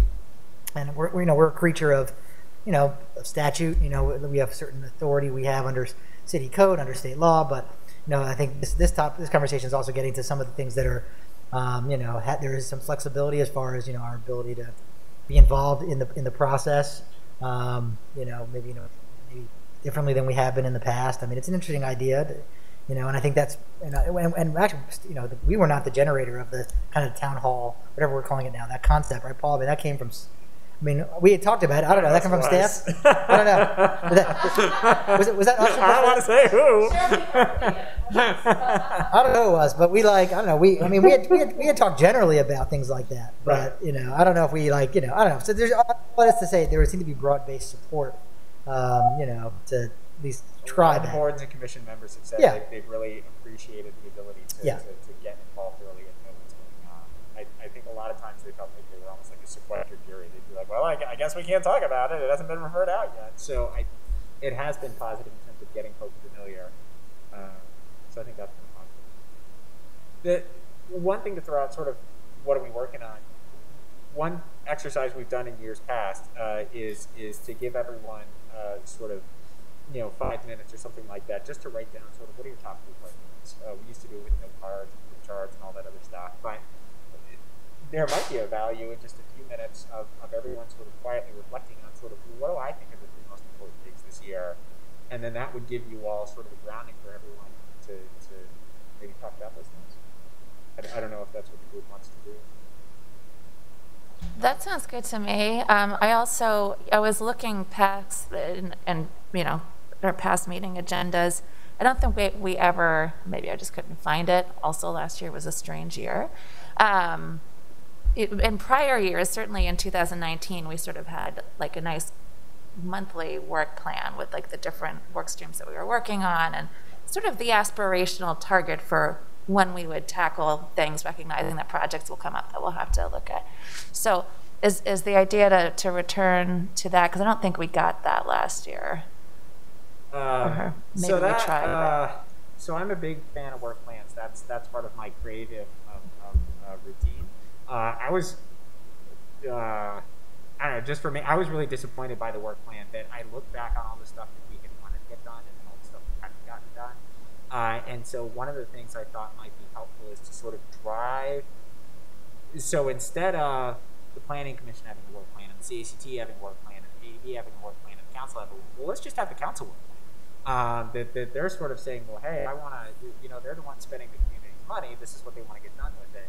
So I wondered, one of the things I sort of toyed with last year, and I wanted to see how it planned out, is well, let's not have a Planning Commission work plan, and let's just do, the assigned items in the council work plan. So that would, right, from an organizational thing, what that would really do is drive all the boards and commissions to get more involved in building the council work plan, and then there would be this, okay, well, we'll get it. Well, the other side of Paul's coin is that we had, like, when I joined the commission, now 5 years ago, right, we had like these work plans, so to speak, where things with like our sort of objectives for things we wanted to do, but inevitably, we could only do so much. Obviously, a lot of our time is spent on being reactive to plans that come in and projects and applications, and some of it we do generate ourselves, but we found that there were certain topics that without council support or just they didn't go anywhere, and it was kind of frustrating to have certain things on there as a work item.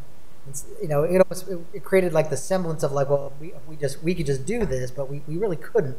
And so I know I talked to Paul a couple of years ago about trying to make sure we tie, whatever we're going to put on like an objective or an agenda, we tie it to how we, our legal authority and our authority within the city structure to function and actually affect that. So there's certain things we absolutely can, like environmental policies and other things, every time we review a development, every time we review a comp plan update, we can, beat that drum and we can make sure the policies we want to see are in there. But there were some other things like, the list used to have all kinds of stuff on there. Like, Rezone Greenway Downs. Right. Well, the Greenway Downs, the infamous Greenway Downs. I have marched the council enough times to not want to do it anymore. And then for a while we tried to, have like each of those issues would be assigned to somebody on the commission as like the champion of that. And it'd be up to you to kind of lobby council and talk to people and see if you can get things rolling. But that was practically difficult.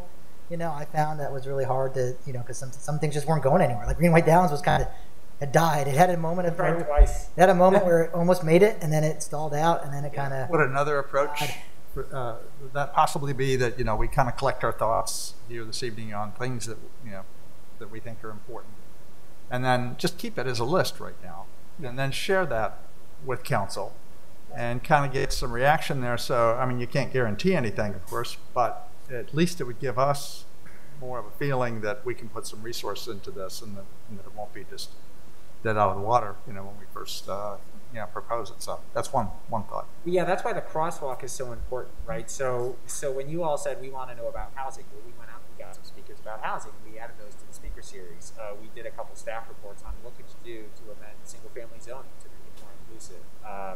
So we did a couple things, right? We could find speakers, we could do white papers, we could do those kinds of things. Or when you guys said, well, gosh, what about the environment? We got Tim Digby up here virtually up here to talk about Oklahoma City. So when there are areas of interest, there are things we could do, right? Whether that's the speaker series or doing like a 3-week white paper or something that staff can squeeze in between assignments, we can do that. But if it's a bigger thing like amend the zoning code, it's like, well, that takes a lot of people, and it's not just like you all at council; it's a whole bunch of other things too. So those big meaty things, those big vegetarian things, those that's the time to advocate at the council retreat to say, hey, these are the big things that we all think ought to get done as part of it. And then it's up to council to say, well, gosh, I got these 3 big things for this group and these 3 big things for this group. Talking to the residents, thinking about the future. These are the 2. That's my view of how sort of a super organized organization. So we're generating a list and we're sending it to City Council. This is Planning Commission's top priorities, and then for the big like needle moving things, yeah, I think so. Where you're talking about sort of gathering information, doing white reports and studies, like I think you guys can do those on your own. But if you're talking like a big Right, well, certain policies, right, exactly. Whether it's like, and then some of it comes down to staff resources and staff time, and that was the other thing we used to see. We had this long list of things, but the reality was, staff, had limited resources and abilities, and they were also, reacting to the direction they were getting from council and from, that's what they were working on. I mean, and so, we could come up with something out of left field, and I use that in quotes, but like, that might be, they might agree with it and think that would be great, but practically speaking, they weren't going to have time to do that year, and so we'd had this list of things, and it just, so that, the key was to try to like be as effective as we can within the, the sphere and the, the regulatory framework and everything else that we live in, so to speak. Well, the other thing that's tough is sort of, for you all, who's the staff that's providing your support, right? So when we worked on a bus stop master plan, well, that's awesome. I know about bus stops, so I can do a bus stop master plan. Or when we did the WNOD plan, well, I can do a WNOD plan. And then you all said, I want a climate mitigation plan. Well, that's great. We had someone on staff that could have done that in her sleep. And then she left. So now I don't have anyone that can do a climate mitigation plan. So now we got to go pay a consultant $100,000 to do it. So, so some of this is thinking about, if you're trying to do these big things, right? The planning staff, has a certain sort of realm of expertise as a group and then as individuals. But if you guys are looking at things, outside of that, like you want a detailed looking grading plan, so we got to, I don't know if engineering has time to do grading plans. Go.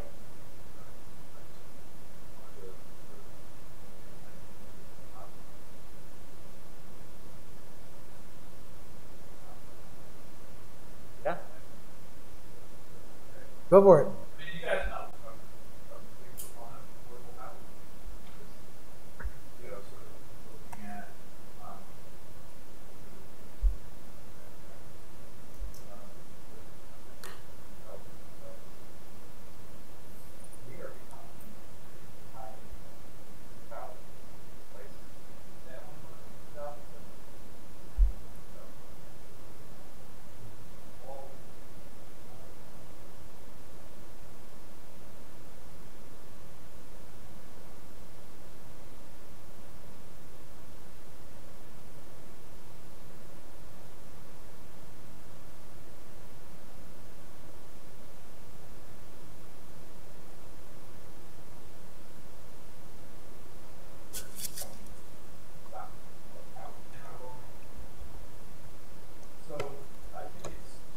Really important if we want to have a balanced and an inclusive community and a welcoming community and a diverse, restaurant scene. We've got to have more housing stock for a more diverse income population, and we really have to be strategic with that. And one of the things is to make that type of housing work, you have to have subsidies that come in from the federal government, the state government. We have to have developers that actually know what the low-income housing tax credit is and have done those deals before. And I don't see those developers coming our way. Every single developer that has come our way since I've been on the commission, it hasn't been that long, I've mentioned that, and they say, we don't do that. And I said, of course you don't do it, but you could do it. And basically what they're saying is, we don't want to do that. We don't want that type of funding. Because that's not the funding we deal with to do our deals.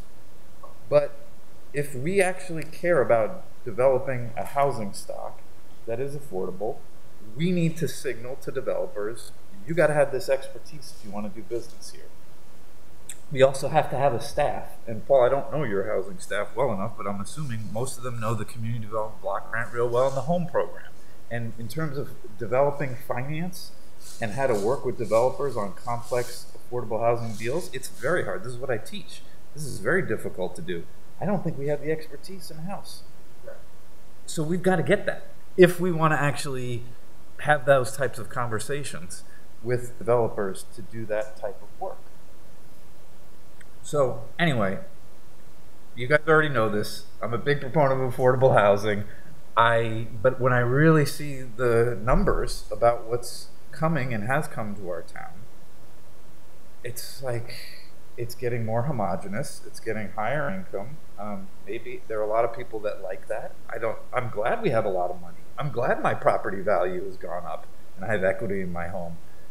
But at the same time, I know what that means, and I know that we become more exclusive. We're not inclusive. We can't be. We don't have the housing stock to be inclusive. So we should write, we are Falls Church, and we are an exclusive community, because that's what we are. So I would just like us to see, when you say, you know, what would you like to see in the next year, I'd really like to see us try to hire some housing people if we could. I thought there was some turnover, but people that have affordable housing finance expertise and not just distributing block grant money. And it would be nice is that when we do talk to developers and you have those initial meetings, you ask them whether they can do affordable housing. When they say, oh yeah, we'll provide 12%, say that's not what we're talking about. We're talking about affordable housing finance that you're going to go put into this deal so that we have more than 12% that you're giving our voluntary contribution to. So, can I segue on that a little bit? It's still in the housing arena, but a little different angle than the affordable aspect. So I just had several thoughts that kind of try to get at this issue of the missing middle. You know, most of our housing in the city is either detached, single-family homes, or here recently we had a number of the larger mixed-use developments, but not a whole lot, in between. So some things that occur to me, first of all, is the accessory dwelling unit, that whole issue, because we're seeing that. I don't think there's an issue of that American Planning Association blog that we get every week that doesn't have something about accessory dwelling units, and certainly you're seeing an awful lot of information about jurisdictions, even here in Northern Virginia, that are starting to catch on to that. And of course, I thought we had a very good presentation from someone who's actually building them in Arlington. So that's something that I think that we could possibly kind of work on to kind of get things started. It clearly would require a pretty extensive community outreach effort, long before you get to the point of drafting code to modify what we currently have in our code. Second one is kind of an update on the cottage housing ordinance. We had a presentation, it was about a year ago, 2 years ago, when Carly came and presented, Carly Aubrey came and presented to us on some adjustments that could be made to the cottage housing ordinance that would make it a little easier. Right now, we started out of the gate on the first project, not knowing what was going to happen, and so naturally, it was a rather restrictive set of conditions that a developer would have to fulfill. So Carly came back and proposed some amendments that would make that easier, and it seems to me that we could pick up on that one. And then the third one is something that I think is probably going to come to us anyway. It's this question of transitional zone developments, to see if it isn't possible to make some adjustments in our code so that residential dwellings that aren't huge scale can find a way to make their way into the city. So anyway, those are three kind of somewhat tangible things that address a little different aspect of housing that perhaps is appropriate for the Planning Commission to work on.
can we incentivize them to come to Falls Church, in your opinion?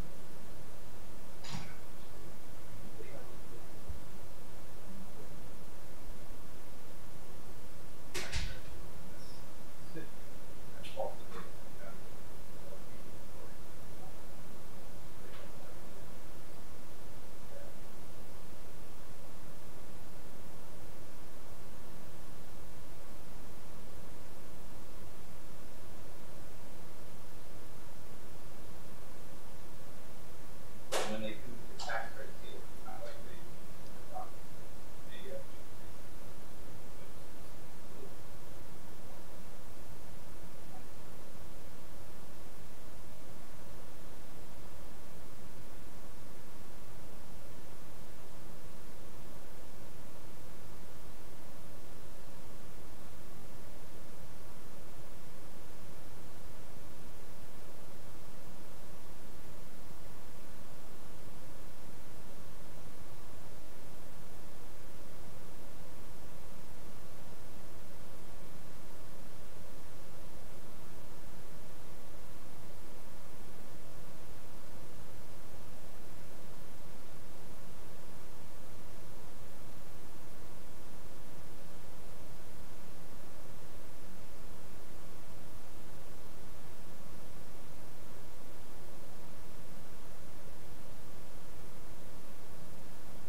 Yeah. Is that our goal? I think we're all. What are we allowed? How did that something? Like that's.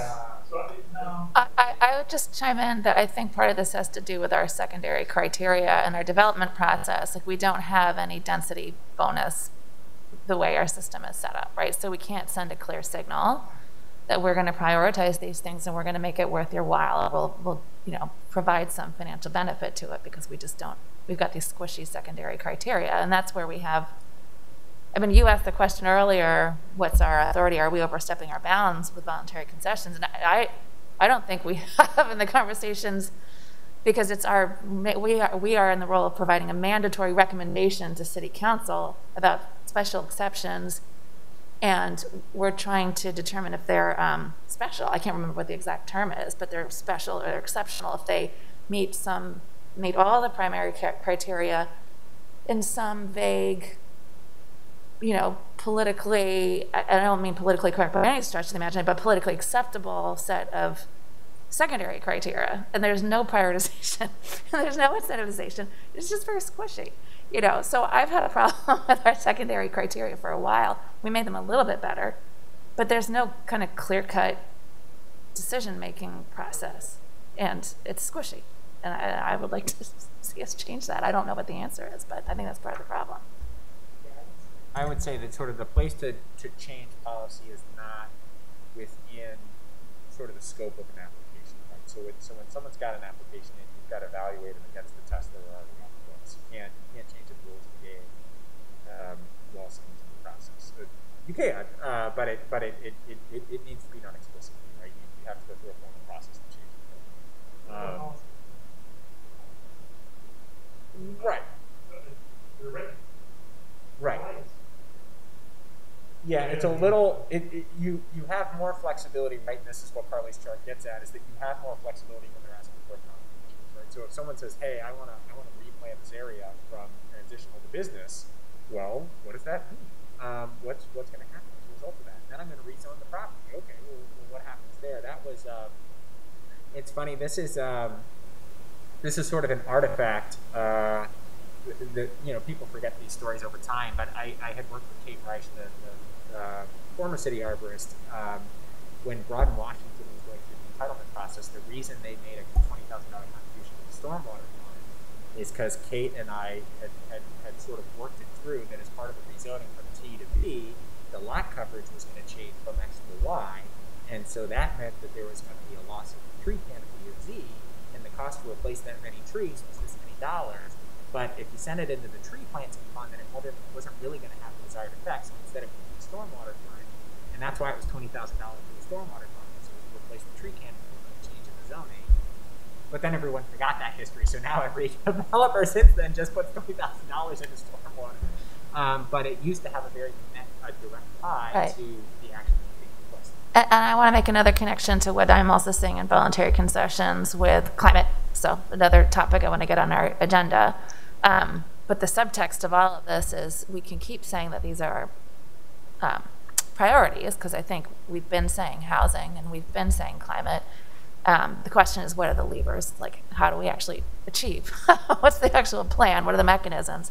So, but the connection to what I'm seeing in VCs now is capturing, you know, in the stormwater space, capturing, you know, 10% more than is required. And that makes it special, extraordinary, whatever the word is in special exceptions. And that was, in part, what we were pushing for at the school, right? Like, we're going to have this massive new development. Meanwhile, you know, we've got, you know, municipalities in Virginia who are going beyond what's required by, you know, compliance in terms of stormwater capture. Can we just at least think about that here? So it's nice because these things carry over into the next voluntary concession because somebody's copying and pasting and it works out. But I don't know if that's really the right way to achieve what we want to achieve. The bigger point I'm trying to make is that I would like to get climate change on the, you know, sort of priority here. And I think what that means is, you know, when we're looking at our CIP, you know, and we're putting money in new infrastructure, are we, you know, is this designed to, is it future-proofed? Is it ready for heat? Is it ready for storms, you know, unpredictable storms? I think we need to think about our community's resiliency. You know, what happens when the tornadoes come here? You know, they hit Pennsylvania, they hit Kentucky. You know, what happens? Where's our emergency alert system? Is it ready to go? Where are we gonna, you know, house people? And, you know, are we, like, when we're approving any new development, trees always get short shrift, but they happen to be one of the most efficient, you know, mechanisms for capturing stormwater and, you know, reducing urban heat island effect. So can we invest in trees more? So anyway, I think there's just a lot of places for us to encourage more of this, but it's hard to see, like, the financial incentives don't always align with it. And so I'd like to think about how we can do better in terms of climate resiliency, let alone climate mitigation, which we've just talked about in terms of what the CC MEP. So I'd like to see us support that more too. But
the VCs did get changed in response to your comments.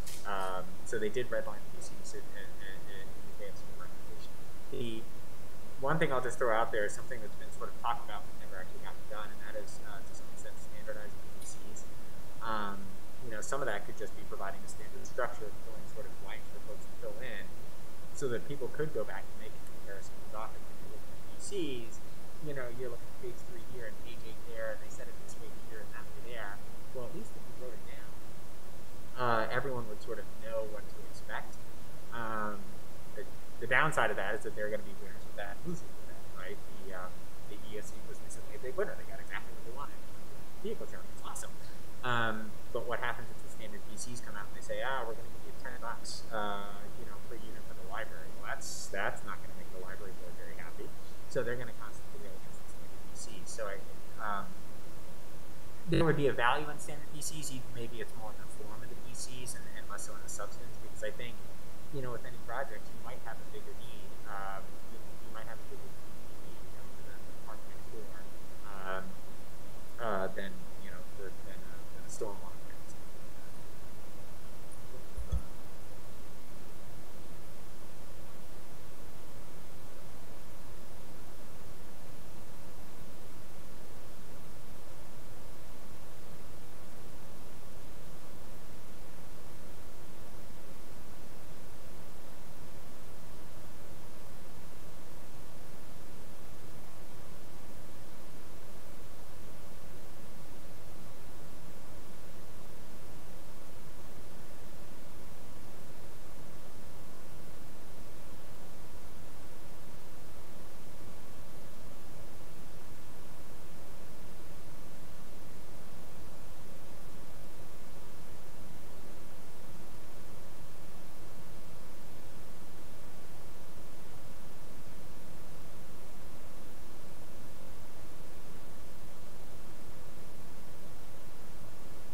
We do that in the West End plan. That's how we got to the open space target for such a particular size, right? The idea was, well, let's think about what the West End is doing. They're providing a place to park, but they're doing it because they got 9.5 acres to work with. So, yeah, we expect that when you come in and master plan a big area, we expect to put big parking. And so that's something where we could understand the various trade-offs. And you're right, Commissioner, that we should be saying this. We could be saying the same thing about affordable housing. That, as part of these housing projects, it's that someone's going to speak.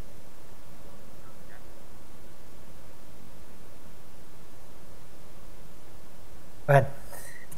I just want to second, going back to what Ms. Weiss was saying about the special exception criteria. I've only been on the Planning Commission since January, and so I keep seeing these projects come in and they don't have the required tree coverage. They don't have the required EV chargers. Like, they don't have what we say we want.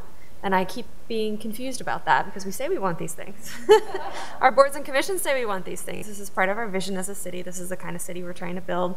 These buildings are going to be here for 50 years. So how can we make it so we actually get the things that we say we want? So I would just heartily endorse Ms. Weiss's suggestion, I think, of looking at the secondary criteria and seeing how we might be able to strengthen them. Maybe more of them should be primary criteria. I don't know if this is something that we can look at on our own. I remember the last time we looked at this, I think council asked us to. So I don't really know what the process there is for that, but it does strike me as something where we can actually say, this is what we want you to build here in Falls Church. Here's the list. Maybe we lose negotiating power. Staff doesn't get power. paid to do the easy things, but the SE criteria is an arduous task.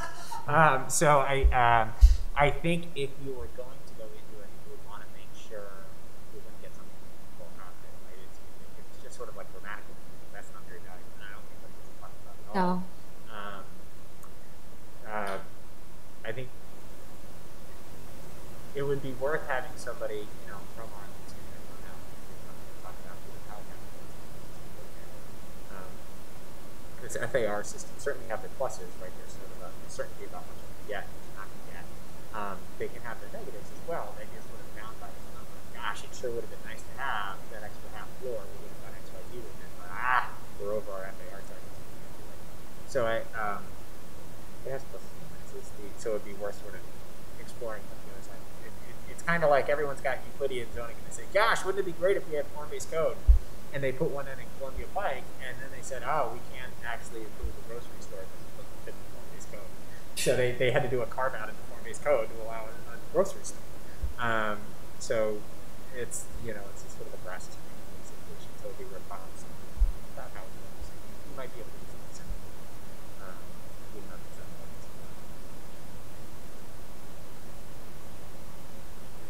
all that is my way of being very cautious about Understood, opening Paul. that up. But it's, but yeah, if we wanted to come, I think that's something you might start with the speakers here and say, how do the density? How do you got that? You know, and change it.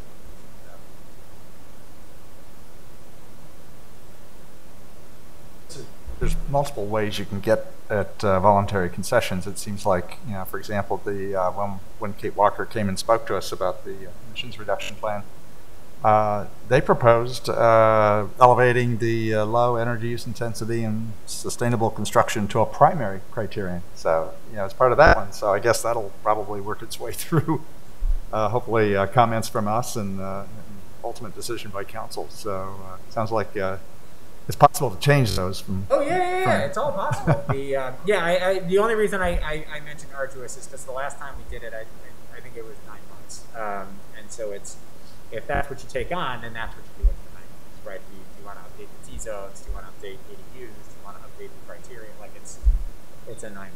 There's a resource issue, no question. So just make sure you pick the one you want to do. Yeah. For 9 months. It's like picking up a book from the library. Like, do you really want to read that Hugo novel? Because you're going to be at it for a while.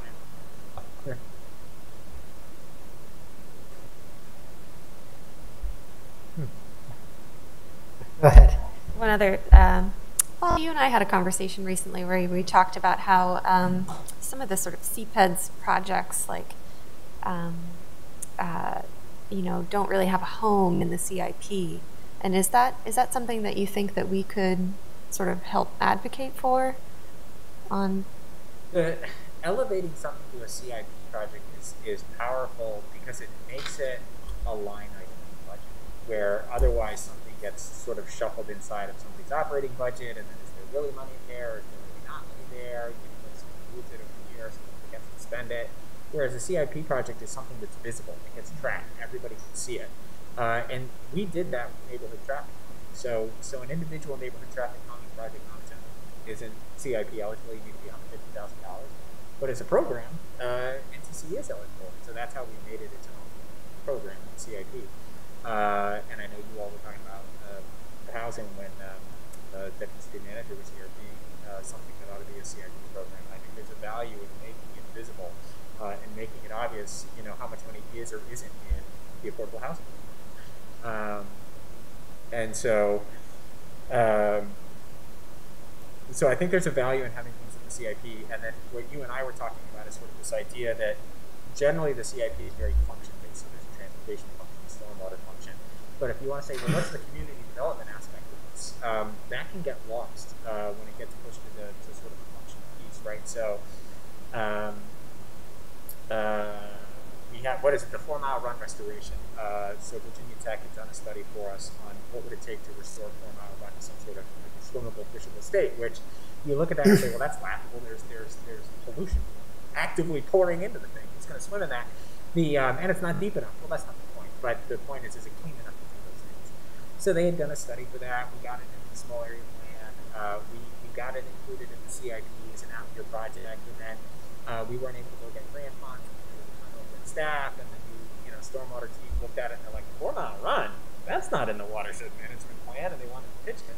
And I said, whoa, that's a community development project so that we can do joint redevelopment of the stream and make that into a special place that actually has sort of stream front real estate, which is amazing. You can't find that in Virginia. And they said, oh, we didn't know that. It's in the stormwater standard. So I think having a home for some of these things that are sort of multidisciplinary, and yeah, there is a stormwater aspect, but there's also a community aspect, a park aspect.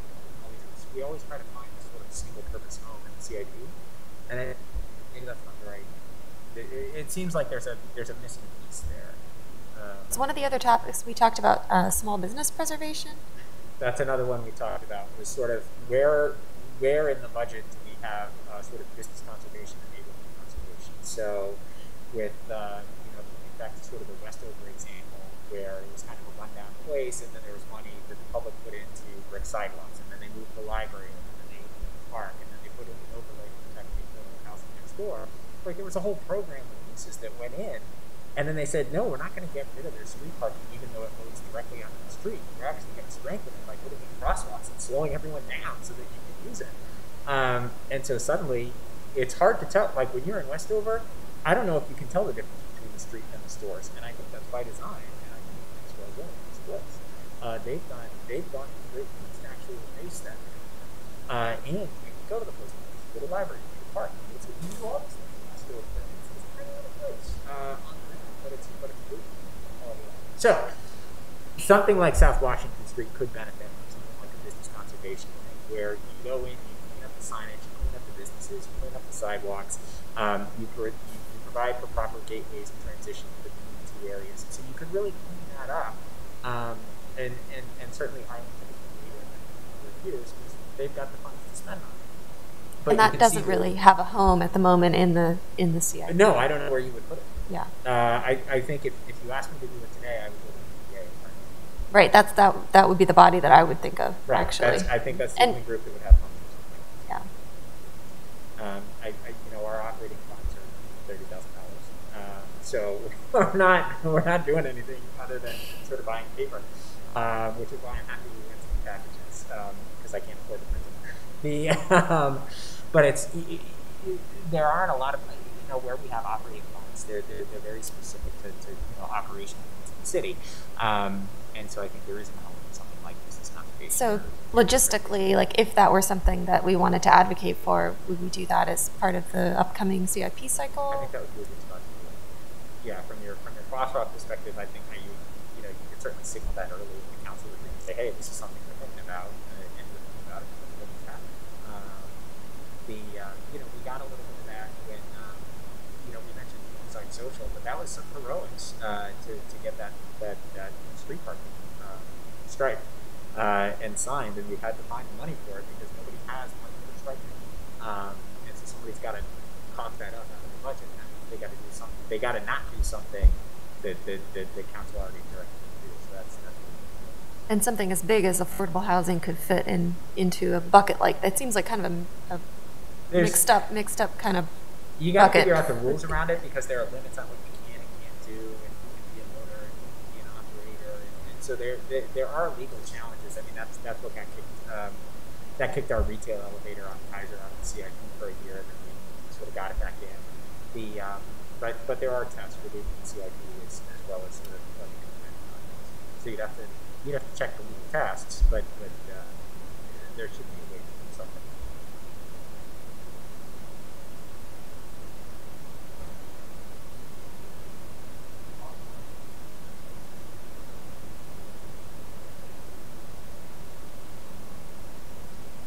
Then, something happens. What's the process like? You get out of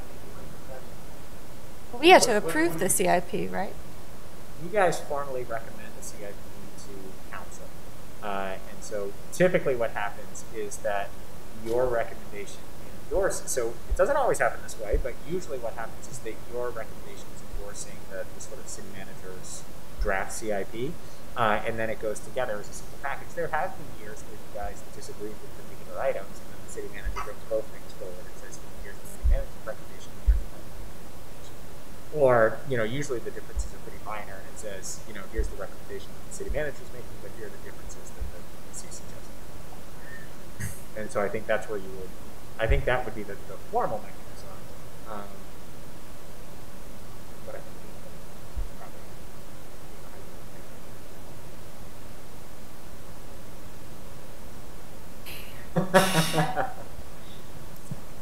think I can get the ball rolling, but ultimately the council, and that's to the heart of, we are advisory in most of what, statutorily, like other than site plans and a few other things where we're kind of where the buck stops with us. We're an advisory body, and so a lot of what we do is, trying to put forth, something to council that we feel, is the right decision, whether it's on a something like that, whether on CIP, on and obviously the comp plan is our guide. I mean, we don't just make it up as we go, you know. But you know, that's something that it's always important for us to keep in mind, is that, you know, we're a creature of that, and so, you know, it's, yeah, some of these things are, you know, require us. We can continue to beat the drum, but, you know, we need to always tie it back to something, to reality, and you know, make sure that we have a council that supports that, and you know, because they're you know, they're dealing with competing priorities, and you know, it just gets down to you know, tying it back to something that is realistic, that we can actually, that they can actually, you know, do, and we can speak, you know, 10,000 foot level, and you know, they may agree with us, but you know, we got to tie it back to, you know, the limited resources in the budget for that year, and you know, how can we make it work? So, but yeah, I mean, I think that's, you know, but certainly on I guess, you know, again, on development review, I feel like we can push harder on some of these developments. I feel like we've been, I don't know, maybe we've been a little bit hesitant on some of that, you know. I don't know if initially there was this view of like, well, you know, we were so, maybe there was a time when we felt like we were, you know, needed to, like, you know, we needed development and we needed to play nice, and you know, I think we're at the point now where developers, they want to be here, and I think we need to recognize that, you know, they want to be here, and you know, they understand that they realize the value in coming to this community and the demographics, and you know, they stand to you know, make a lot of money here, and I think it's very fair for us to hold their feet to the fire on a lot of these issues, you know, whether it's on, you know, design issues, but on the VCs and on the affordable housing and on green building. I mean, on all of that, I think, you know, on transportation issues, you know, parking issues. I mean, I think it's, you know, something we you know, we should, you know, we do push pretty hard, but I think we can, you know, I think we shouldn't be afraid of, you know, trying to push harder on some of this stuff, you know, and not be afraid of ruffling feathers. I mean, that's kind of, you know, our job is to, you know, based on our, you know, the policies in the comp plan, you know, to really advocate for that stuff. You know, it's important, I think, for developers to see that, and for council too, you know, to see that that's where we're coming from on some of these issues. So, you know, that's something I think I would encourage everyone to do is, you know, I mean, we're not usually a shy group, but I mean, if people feel strongly about something, I mean, you know, we shouldn't be afraid of pushing back on some of this stuff with them. And I've always said, you know, I mean, one thing, you know, Paul and I talk about this sometimes as far as, you know, and again, some of it's the process and going back and forth and whatever, but, you know, we shouldn't be afraid of, like, I've always said, if we don't think it's ready, if we don't think we're ready to vote on something, if we don't think that we're, you know, if it's not up to, you know, if we don't, like even on Founders Road 2, I mean, that one actually worked out better than I thought it was going to, but, you know, if we feel that something's just not ready and we've made recommendations and a developer sort of, not ignored them, but, you know, decided not to, you know, hasn't really reacted to the changes the way we anticipated, or we're not feeling that, there's nothing wrong with us saying, well, we're not ready to vote on this, you know, at this point in time. You've heard our recommendations, so we could either vote tonight and maybe we don't have the votes, or, you know, we're not ready and we could defer something. You know, to me, I find you know, developers, you know, the other thing that they hate more than anything else is, I mean, time is money for them. They hate delay. They hate being deferred. You know, they're always looking to get through the process as quickly as they can. That's a very powerful form of leverage. You know, is to say, well, the changes, or, you know, seeing it's not there, we could say, well, maybe we'll just defer this. So, you know, we should, you know, that's something that is a tool in our arsenal, that, or a weapon in our arsenal, we shouldn't be afraid to use if necessary. Well, not for delay's sake, but to defer, yeah, to tell some developer, you know, listen, because their view is like, well, sometimes, you know, and again, sometimes it may just be me, but I feel like sometimes we'll get sort of like a feeling of, and I didn't feel that with Founders Road 2, but that they're sort of, you know, we're a stop on in the process, and they kind of, you know, they'll listen to what we have to say, but then they know that ultimately they're going back to council, and that's really what they're focusing on. So they're not going to invest a lot of time and effort into us. I got that a little bit on the UIA project, a little bit, just as an example, not to call anyone out, but I got a little bit of that there.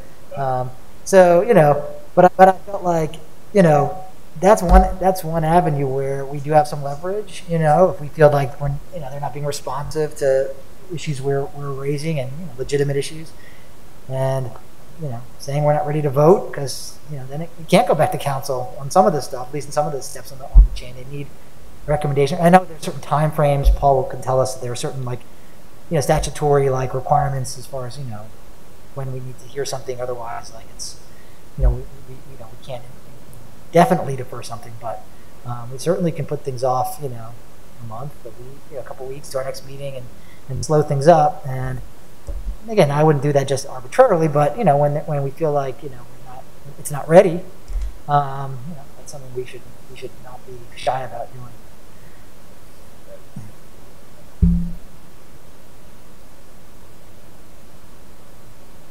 Right.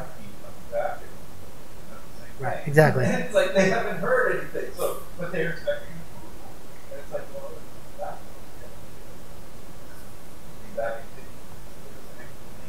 about why. Right. Right. It's like, come back next month. Come back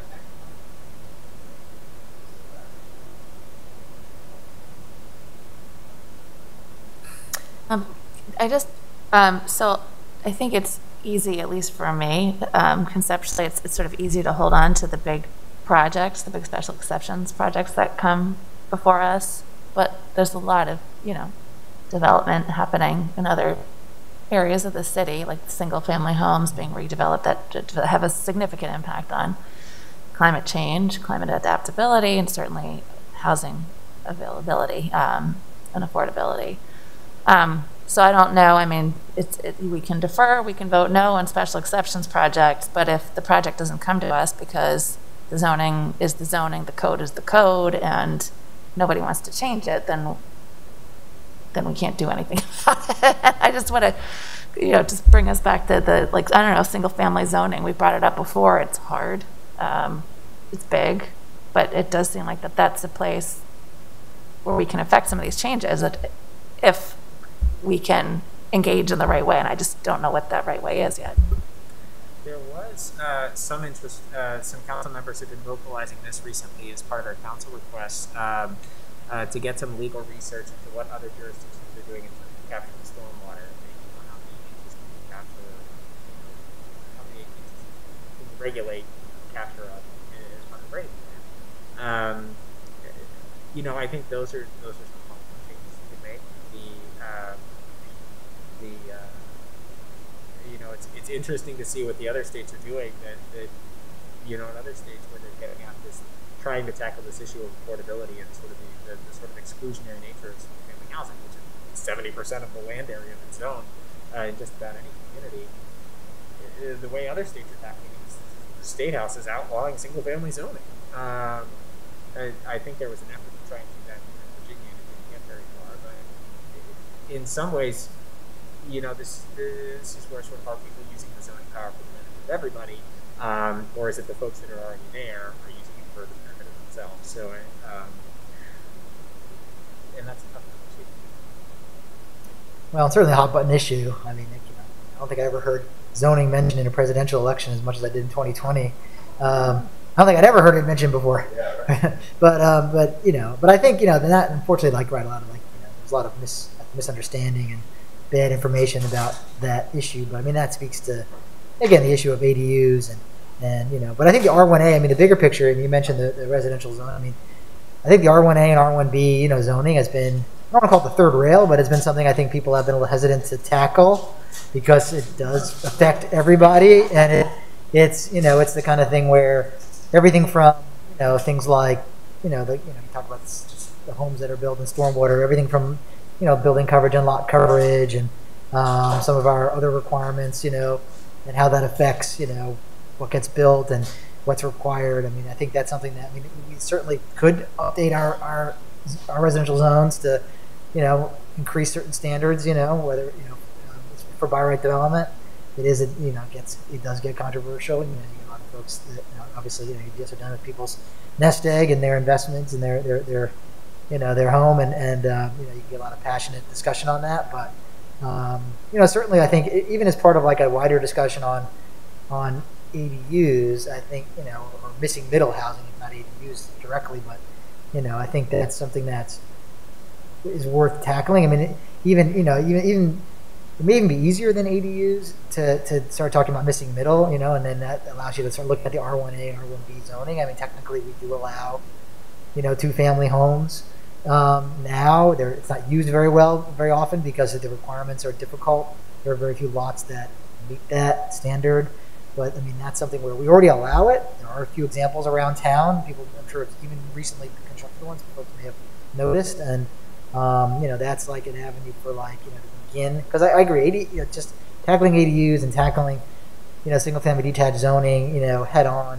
There just frankly there just may not be that may not be the direction that the city at large wants to go. But I think there are ways to, without taking like an approach that maybe we've heard in some other jurisdictions, other states, other places about completely turning it on its head, upside down. There may be more incremental ways to, get at, some of those issues of being exclusionary, through zoning, unintentionally. And I think that's like, the missing middle housing is a big piece of that. I don't know if you guys read that article I sent around in the Times, last week. But, it showed what the communities up north are doing. And I think that's, Princeton, New Jersey just has, where I used to live, it has very similar demographics actually to us in some ways. It's a college town, but it has a lot of, the housing prices and it's dealing with a lot of the same issues, even like the lot sizes and stuff. It's kind of a similar form. And it shows that they're looking to do. Things like that. That example, just as an example, was something that that's the kind of thing where when people hear, government's attacking the suburbs or getting rid of single family zoning, people envision like apartment townhouses being plopped down in the middle of their block, and that's not really what I don't think anyone wants to do. I don't. That's not what I'm looking to do. Necessarily. That there's I think that when people hear that, and I think that's it becomes a non-starter. Like, are you crazy? In a way. But I think there are other ways to get at showing what that means. Missing middle housing and having even multifamily. You can design a multifamily house that's no bigger in square footage than the 5,000 square foot or 6,000 square foot houses that get built now, and they look just like from the outside. May have one front door and look just like a single family house, but it may have be 2 units inside or 3 units or 4 units. But the point is, so that I think is also something worth looking at. The R1A, R1B zoning, that's where we would look at doing that to try to open up those neighborhoods to something that could help that issue. But again, I certainly there would be a lot of community discussion on that, a lot of debate. I'm sure we'd hear passionate testimony on all sides of that discussion, but I think it's something that I think its time has come to start looking at that. So again, there's a lot of things I think we can look at doing. I think tying it back. I know just being conscious of the time here, tying it back to like next year and where we want to sort of focus our energies. Obviously there are many aspects of the zoning ordinance that we just talked about it. Several that are very valid and worthwhile ways to focus. We didn't even talk that much about transportation. I'm sure Paul could tell us have a long list of or Rob would have a long list of things to look at as far as beyond just the intent section of the parking ordinance. But so I think as far as like priorities next year, that's something even Paul, from your perspective, as far as suggesting additional code updates or other things we want to actually tackle, again, like it gets back to staff's ability to take on some of these projects. What's staff's agenda looking like next year? As far as big projects, long-term projects. I know there's there's the area plan on the east end. Other than that, what are some other like bigger long-term zoning and planning projects you guys have? Yeah, so smaller.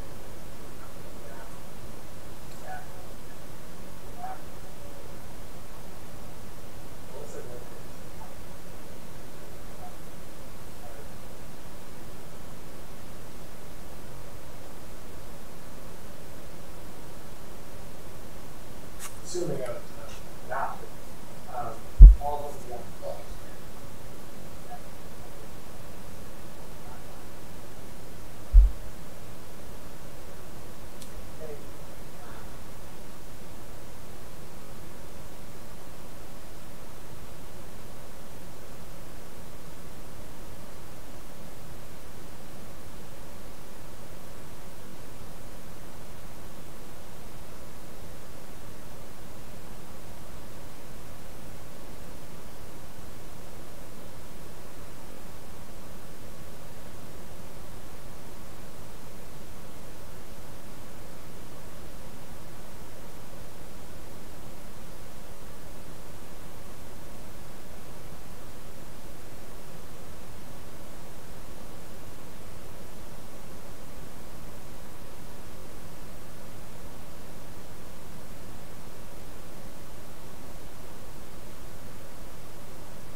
so that's kind of, you know, and that shows us that our ability to take on a huge project next year, short of, again, finding a grant. You know, as a small jurisdiction, that's what it comes down to. We typically have to hire outside consultants to do big projects, and we usually fund those through, at least partially through grants. And so that's, you know, that's the trick for some of these things. And that's why I think, you know, breaking it down into some targeted pieces, you know. So, yeah, so, you know, I don't know. I mean, I think certainly, you know, we brought up the small issue on the parking ordinance. And, I mean, there may be, you know, follow-up things to that we can look at as far as looking at the rates and some other things. But I don't know. I think we need to, you know, I'm trying to see if we can tie this back to something, you know, for an objective for next year. But I think that's, you know, based on what you've said, it sounds like, you know, I don't know. I don't know if we are ready to take on, you know, some of these projects next year or not. I mean, I don't want to say we can't, but if staff, unless we have council on board with it, I think that's going to be the challenge. Council, I guess, could direct staff to reallocate some resources or provide more resources to planning, you know, as part of the budget process to allow them to, you know, hire a consultant to do some of this stuff. But it gets to, you know, making sure that we, you know, advocate for that.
Yeah, I think practically speaking, right. I mean, that's how we have to do it. I mean, obviously, you know, on the development stuff, we can, you know, take those opportunities to reinforce these issues and, you know, fight hard for things that are important, you know, to the commission. But right, I agree. You know, we always have to try to intersect other initiatives in the city that line up with that. And so if there are other things that are already in the works, like the T-zone. So I agree with you there. I think that's probably the most realistic way to advance some of this stuff. It doesn't mean if I think, the annual report to council is also a good way to make it known. We feel additional resources are needed to do some of these things, whether it's staff, whether it's, existing staff, new staff, funding those initiatives. I think that's also important, when it comes time for them to look at the budgets and make sure Paul's department has adequate funding to do all the important things we need him to do.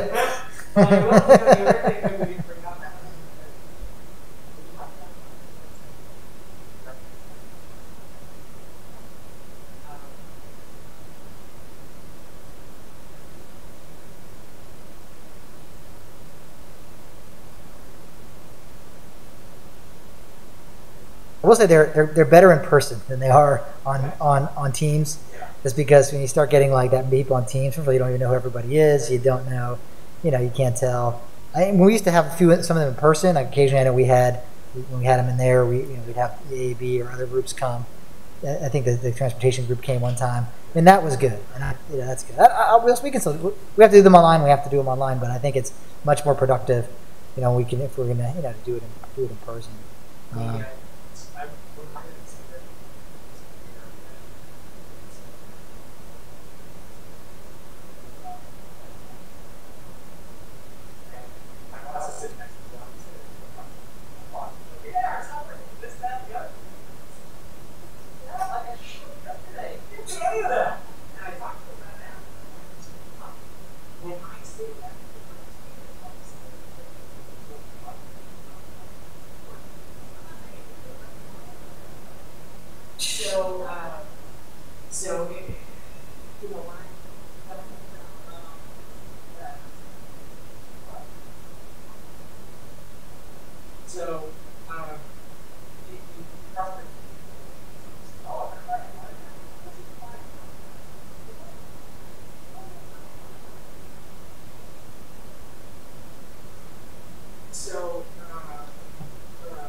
Right. Well, yeah, because if you ask some different people, I All right. Well, technically we're past our witching hour. Is that an action item? No.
we actually very fully got this printed out, and that one of the this is sort of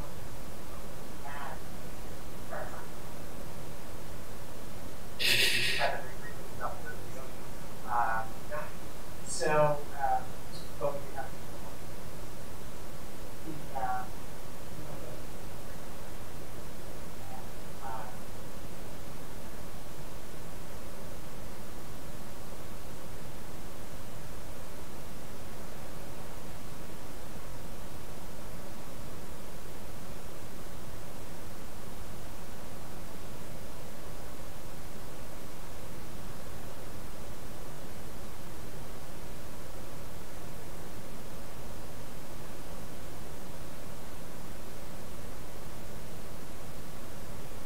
Anyone want to volunteer to work on this?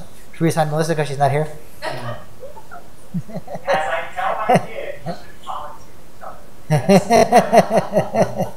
I did it the last time, so yeah. I think I'm here too, but and I can do it again. I don't mind. Unless somebody else wants to. I don't mind doing it. I don't mind. Paul, we talk every week anyway, so it's fine. I'm happy to help.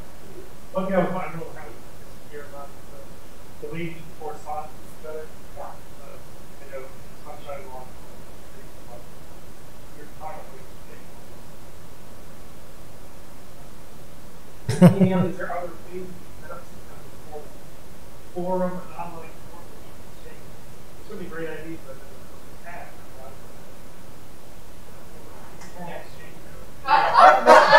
Well, I think we can't email in real time. We can't like have conversations in real time. I mean, you could send it. You could like share a news article with everybody and send out an email, but we shouldn't then start responding back in real time, like, oh, I think this or I think that, because You that. can broadcast stuff. So Yeah, we can't have conversations outside of a publicly advertised meeting. Right, So right. someone, like you're saying, you can share a news article with everybody, but it's not set recommendation for applying. Right. We start replying all close to real time, then it could become a de facto like unadvertised public meeting. Yeah, I get the Yeah. Like, there's things like I find with one does this apply to us all? I know that we all benefit from that. It just seems like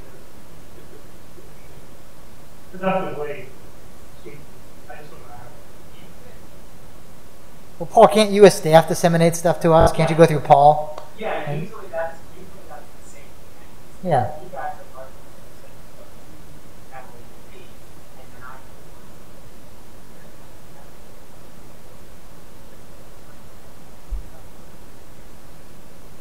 Right. And right. It's like a program, right?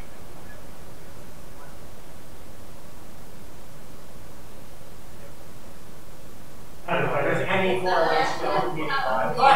Set an article to town with a note. Right. Everybody. Telephone. Yeah. Two people can. Yeah, two planning commissioners can hang out anytime they want. No problem. You're getting So- at that exchange for everything. When you get three together, that's a problem. That is a rule of procedure.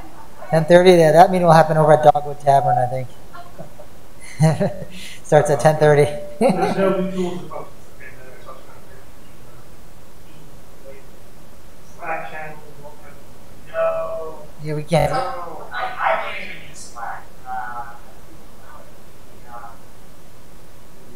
don't even know what Slack is. I'm out of it.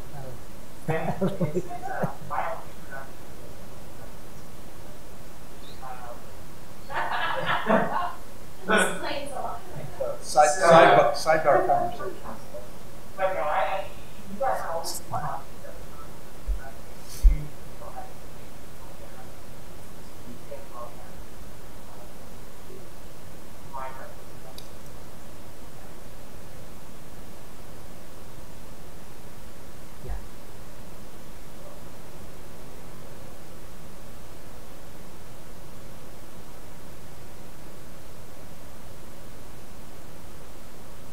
All right.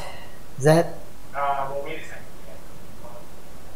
Oh. Well, no, I can defer. I did it the last time, so I'm somebody else did it. I'm just available. So is it Rob and me? Okay, well. Sorry. It's lots of fun. Really? Well, hey, it's important. That's how I got the 10 o'clock cutoff, which we just blew through tonight.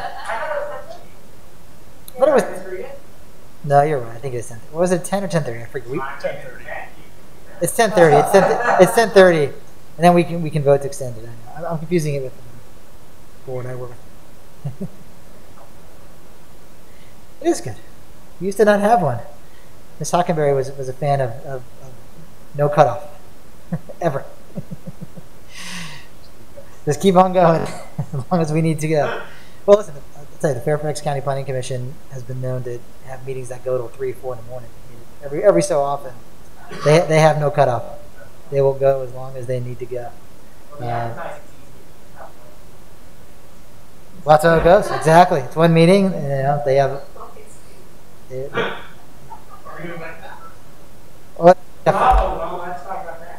Good final piece. I asked Paul about that. Our first meeting of the new year is on January 5th. I talked to Paul about that. I guess some of it comes down to staff availability or staffing issues related to staffing of the hearing, and because it's going to be broadcast simultaneously online, right, through Teams as well. Yeah. So this works.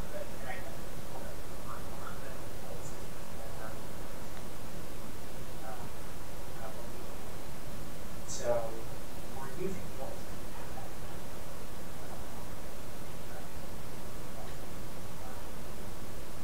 so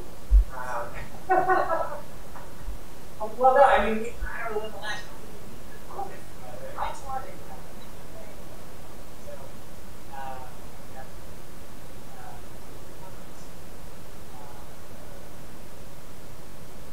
Outside of this,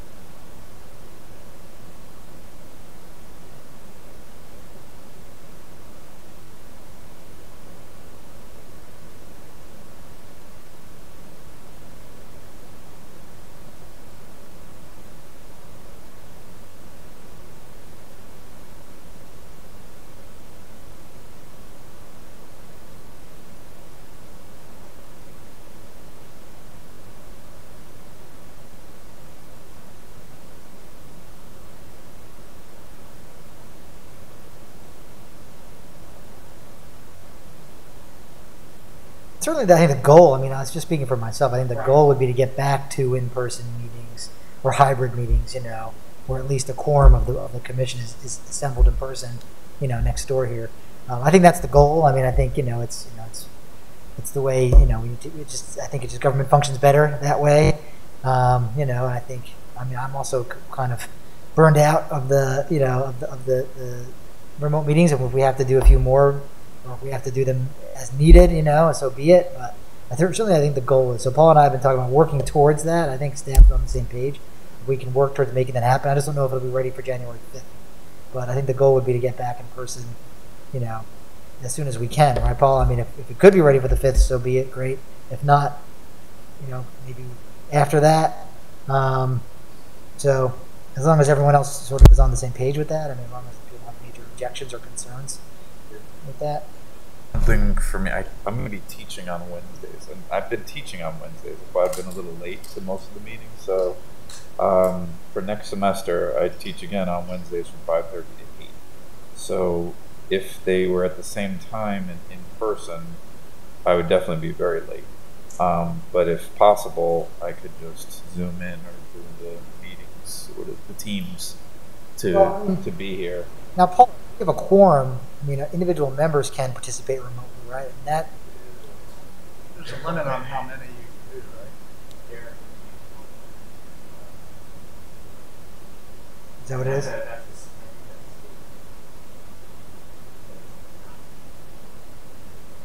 So what does that mean?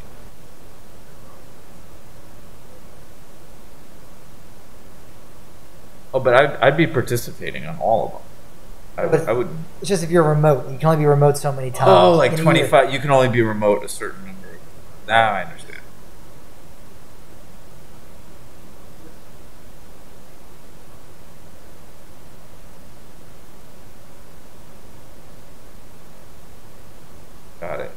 Huh. It's a double hybrid. You would think that they would have changed that though. Well, but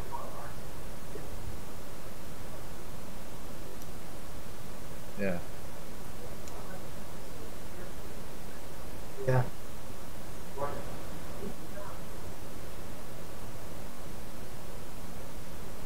These are in our bylaws? This is outdated. Okay. Well, we have. Because the law, right, the state law changed. That's what it is. So we have to talk about that. I mean, obviously, you know, that's a concern, but you know, we need to talk about, you know, that's, you know, try to work with you on that, Derek. I mean, there are some days where, you know, as you know, like we don't even get to like the meat of the agenda until after 8 o'clock, 8:30. You know, and so there may be days where even if you came an hour late, like it's, you know, you're still here for the bulk of the meeting.